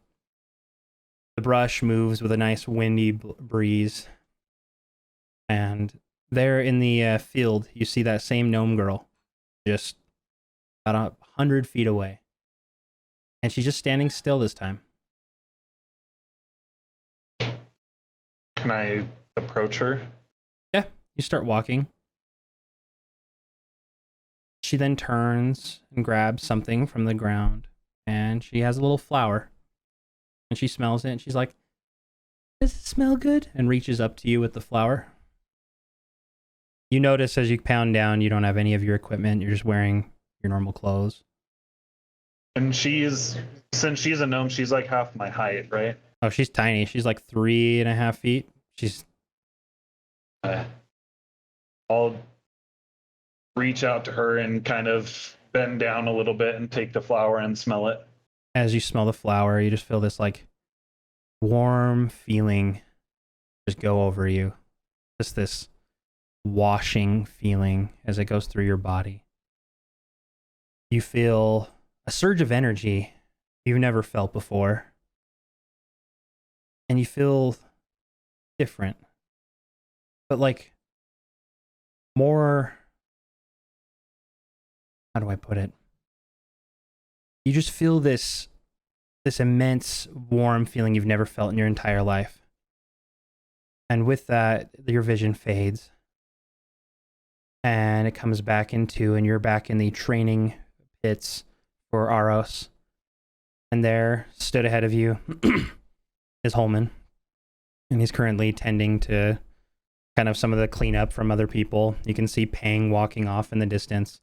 As you walk forward towards him with your custom bow that you're working on and tote, you notice that Holman is kind of busy and tending to some other stuff, cleaning up. And the moment you get kind of up close to him, he turns around. He's like, "Oh, there you are. How's it going, my little buddy here?" He kind of bends down to you, and you're not used to him being this, at least not anymore. You're not used to him being this much taller than you. But he kind of bends down, pats you on the shoulder, and you realize that you're pretty young, and that your little crossbow that you're working on is a very early prototype you had for the blunderbow. And it's just this little catapult mechanism. It's not anything super fun to look at. It literally is just it's basically made out of like a nice spoon with some rope that kind of uses a lever action and just catapults a bunch of debris. And Holman reaches out and he's like, "Oh, would you look at that? That is a really cool piece you made there." He picks it up, and you just feel this awesome feeling of just him believing in you. You never met your parents. You didn't know anybody. The people that did take care of you, they were very cold and really disowning your heritage. The moment Holman stepped in, he really embraced it. He told you of where you came from. He said that your people, while they are a warring faction, a lot of the people who have come from it have worked hard to become nobles and really independent leaders and some of the best fighters to ever touch Glydian. And you just know he believes in you. And as he picks up your bow, he's like, this right here is just absolutely incredible. I cannot believe what you've done with just these few little pieces. Now look at this. And he kind of like shifts it around, and he kind of puts it on the table, and he's like, "How about we do this?" And you guys spend about an hour just working together on the bow, taking pieces apart and moving things around. And you get your first prototype of the blunderbow. And it's this cool little contraption. You've got the little early mechanics of it being a propulsion system. He showed you how to use a little bit of powder to make it combust as it goes through. And he taught you a little cantrip that allows you to just kind of put enough of that in there. You're not one for magic, but it was one of those fun things. And as you complete it, because he just stepped away, Eleanor had asked him to go do something. You're finishing up the final touches, and you squeeze the trigger, and you feel the action actually release the little piece of wood you had in there, and it shoot it out. And you're so excited. You feel it pulse inside of you. Just this excitement to show Holman what you guys have worked so hard on this evening. And you turn around, and this once fairly calm evening is now a windy storm. And there's just all of it's going down. There's this awful black cloud hovering over you, cascading shadow. And there you see your entrance to your room, or your inn, open and just ajar, no light emanating from. You run fast. You pick up as much speed as you can. Everything feels wrong. You walk inside, and there at the mantle, you see Holman's body. A vacant hole in his chest. A door on the ground. And then you fade back, and there's the figure. A little girl standing in front of you. You don't know me, do you? You don't know who I am.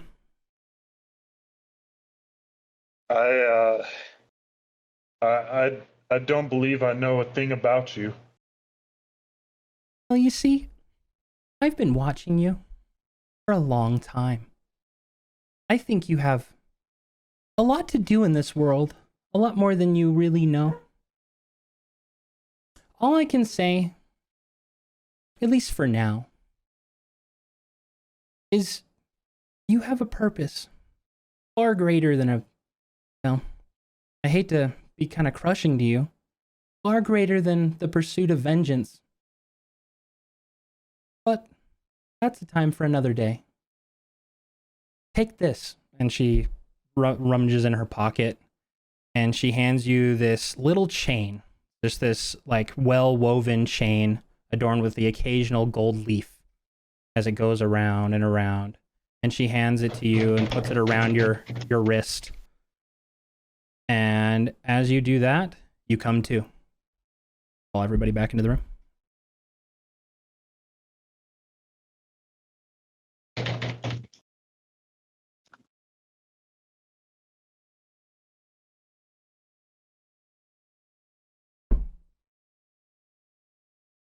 All right. Check your DMs when you have a sec. Just off to the side playing Pokemon.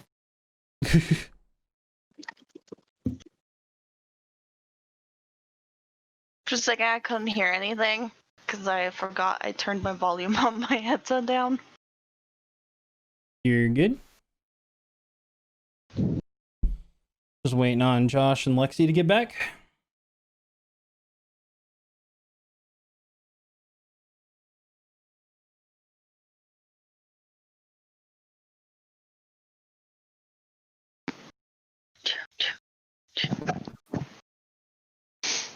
Really quick, while this is happening, we're actually probably going to wrap up here after this here in a minute.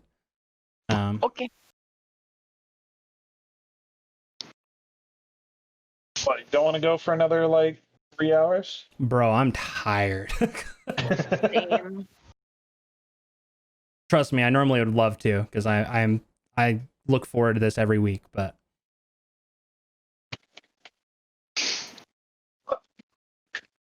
This time around, though, I'm actually prepared. Like, I didn't have too hard of a day at work. My migraine's gone now. And nice.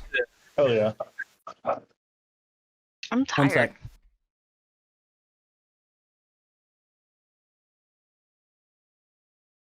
Lynn, open up Pokemon while we're waiting. This stuff around us seems to be 3 stars. Fuck you. I was trying to order food.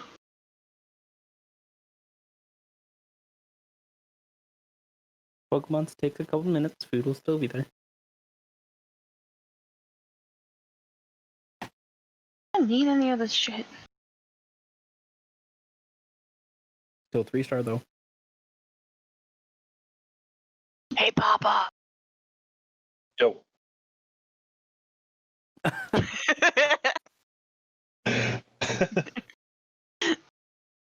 I was legit considering making brownies during that break. She just turned to me and was like, how long do brownies take to cook? Like 40 minutes? No, and set on the bag 26 to 28, but then you have to take into consideration the prep time, which is like Yeah. another 10 minutes, which technically the baking could have been done while we D&D, but Yeah. yeah, putting all of it together would have taken like 10 minutes. Did Tud get lost? He went to go take another poop. Ah. The before session poop and then like the Mid-session poop. poop. Mid-late session poop. Gotta get those dookies out.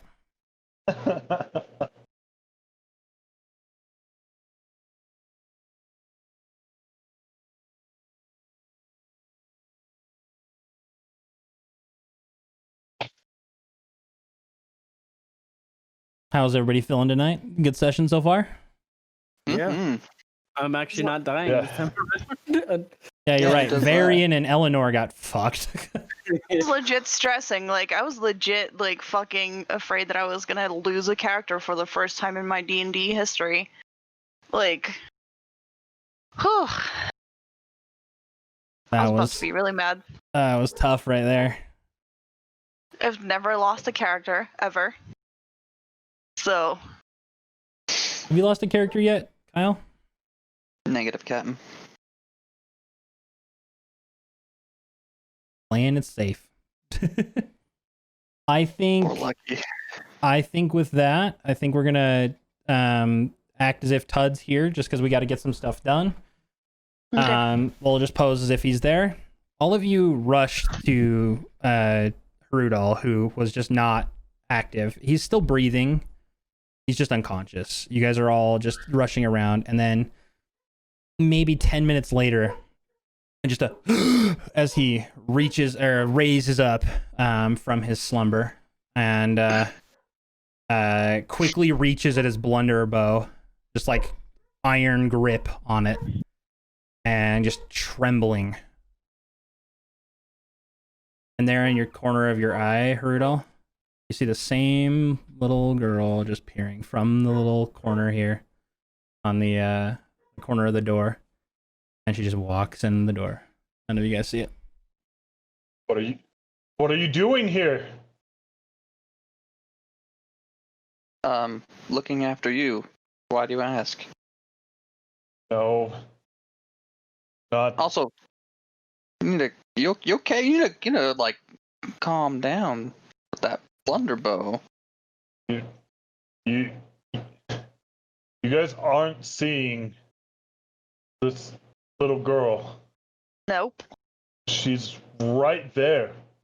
And I point to the spot where she was. You all Oh, look. There's turn. nothing. Yeah. It's like, we And don't you- see anything. Real quick, you did say she went through the doorway? From your angle, She- you just saw her turn around and walk down the hallway. She was just right there, I swear. So I know you guys have like dark vision, but do you have like ghost vision, or like how do your eyes work? What are you saying? I don't see nothing, bro. I don't know.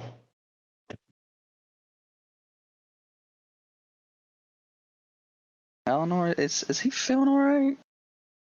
I'm gonna, like, feel like his forehead. I swat her hand away from me. Oh, I'm Did you just, fine. we don't see anything. Well, Unless you're, like, haunted or something. Like, we don't see anything.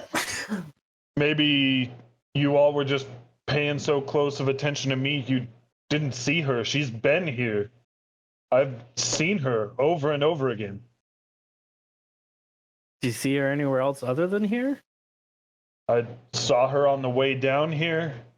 She's shown up a couple of times into the hall, into the room that we're in now. I saw her outside the inn last night. What?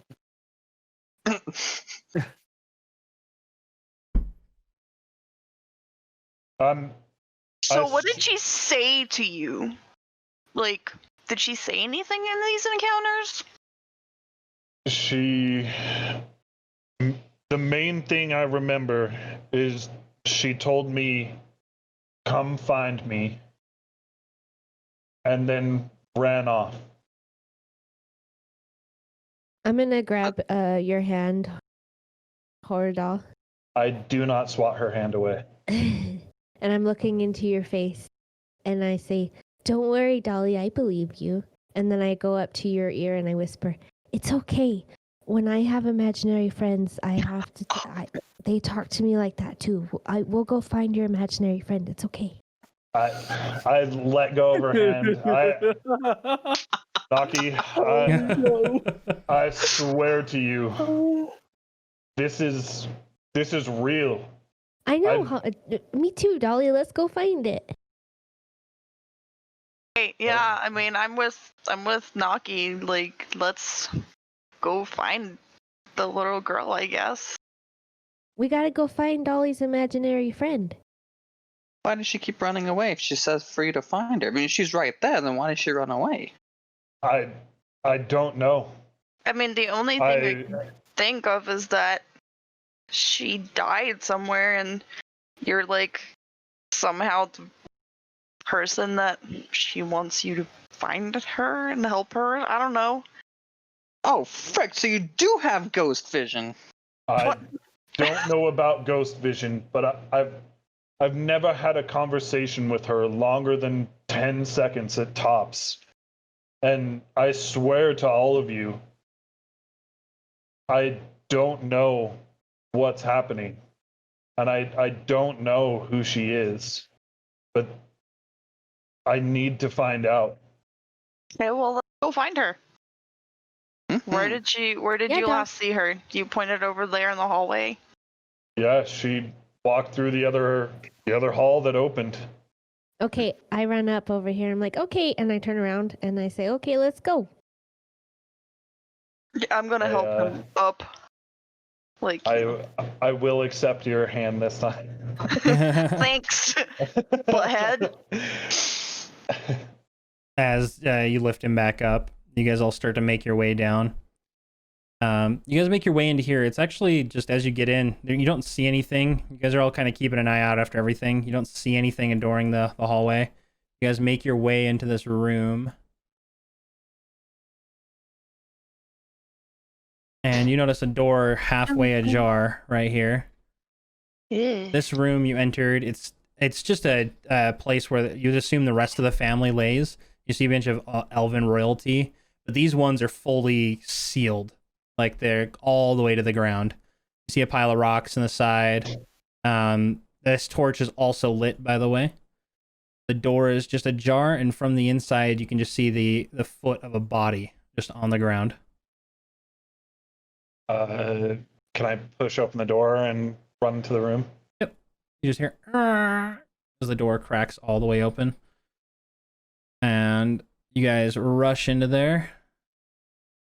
And as you get into there, you just hear, as you're running down the hall, you just hear a rift. As you walk in, you just see a chamber, empty. And you see the body of a man, the body of a woman. The body of a man is just withered away. Looks like he's wearing nice clothes. Looks like he's just nothing but a rotted shell of a man. The other side, you see another noble lady, someone very high and wealthy. Blood on the platform, and you see a symbol drawn into what seems to be an altar. And you see over on the other end, you see 3 cauldrons. And as that all kind of comes together in the room, you hear the door. And you hear a familiar voice start to talk to you. And a figure, or you hear a familiar voice, just the presence of, and you feel this pulse of energy of just pulse through you again. It's that same feeling you had in the arena.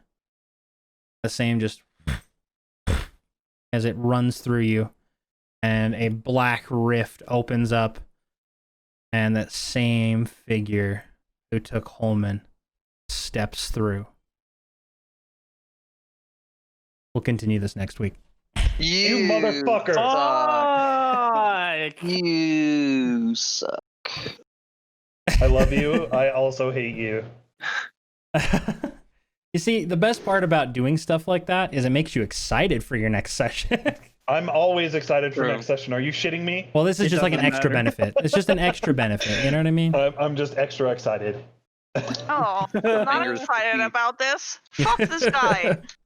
All right, I want to kill him. I Yeah. don't know that we can, but I want to. No, we can't unless we all crit. Like, succeed. Not the bad kind of crit. You guys having fun? You have a good little session here. I'm mad now, Yeah. Ricky. God damn You're it. mad every week, bro. I'm not mad every week. I'm just mad at Hulk. Ricky this time. I'm always angry. I'm always hangry. Yeah, that too. Oh yeah, that reminds me. I was ordering food. Hordle's always the angry Hulk guy that almost gets us killed. He ran down so many hallways. That is going to be trouble for you later, my dude. Goddamn. Yeah. You're lucky Hey, man, I'm just the, playing the character. the traps are all over the place. I love the one that Eleanor got, because if you went through the other door, you would have just seen the trap hanging. You would have just been like, oh, there's a... Oh, okay. Yeah, that was a good session. Hey, I feel good about it. That was good. Mhm. Yeah. Hopefully the puzzles were good. We're just testing the waters, getting some early, easier puzzles to go through. Yeah, that was Kyle that suggested that. But then like me and Papa were also talking about like the book, and we're like, is it this maybe? Is it this? Yeah, I had the book up and was scrolling through like a madman, just like, where the fuck is it? It's gotta be in here too. somewhere. I'm like, I remember something about stones and shit. I like then, how you're like, like, when- there's magical orbs, and I'm like, I like your effort. Like me and Papa are like, wait, was there orbs? Did he mention orbs? I haven't heard anything about orbs yet. I'm just happy that you guys read the book enough to be like, oh shit. Yeah, like legit every session we're like, is this maybe? Maybe? Nope. I have it bookmarked, and anytime we go to play, I immediately pull that up next to the Twitch tab. So Actually, I a good constantly idea. have that open. I'm gonna go ahead and bookmark that bitch. Done. Alright. All right, though, guys. I think I'm going to call it there. I'm a bit tired and hungry, and I appreciate all of you playing. It was a good session. We're going to do our normal awards at the end of the session based off of roleplay. We're going to go through. I would say this session for sure. Harudal had an upbeat performance that was definitely with character, doing lots of stuff. I'm going to also give another one to Tud. That one was also really good. I'm giving one to Varian, Naki as well, and Peng. It leaves Eleanor out, but everybody else I feel really did a lot with their characters this week. Peng did a lot of assistance, really trying to do some stuff, kind of getting into character. Naki had a lot of in-character jokes that made nobody laugh except for cringe. But that is just what Naki wants to deliver to the world, and that's all we need in the world. Tud had a bit of craziness, anywhere from causing any stealth check in the future to become absolutely horrendous, all the way up to Leopold doing some crazy cool stuff. And then everything with, I feel like Varian really came out of his shell a bit today. There was more talk from Varian than we've probably ever gotten. And yeah, I think it was good. We appreciate everybody here in chat. I thank you for hanging out. And just to go over, I appreciate Defiant Nari and Hunting Sasquatch for the follows. Much appreciated. This will go live on YouTube, so if you're catching it just now, don't worry, we got you. You'll have a better version coming out here soon. And yeah, other than that, but thank you from all of us here at Slice and Dice for watching. We will see you next week. Bye-bye. Also, thank you, Ricky, for the session. You're the greatest. Thank You're you. the Thank you. best. Thank you, guys. You guys are the best.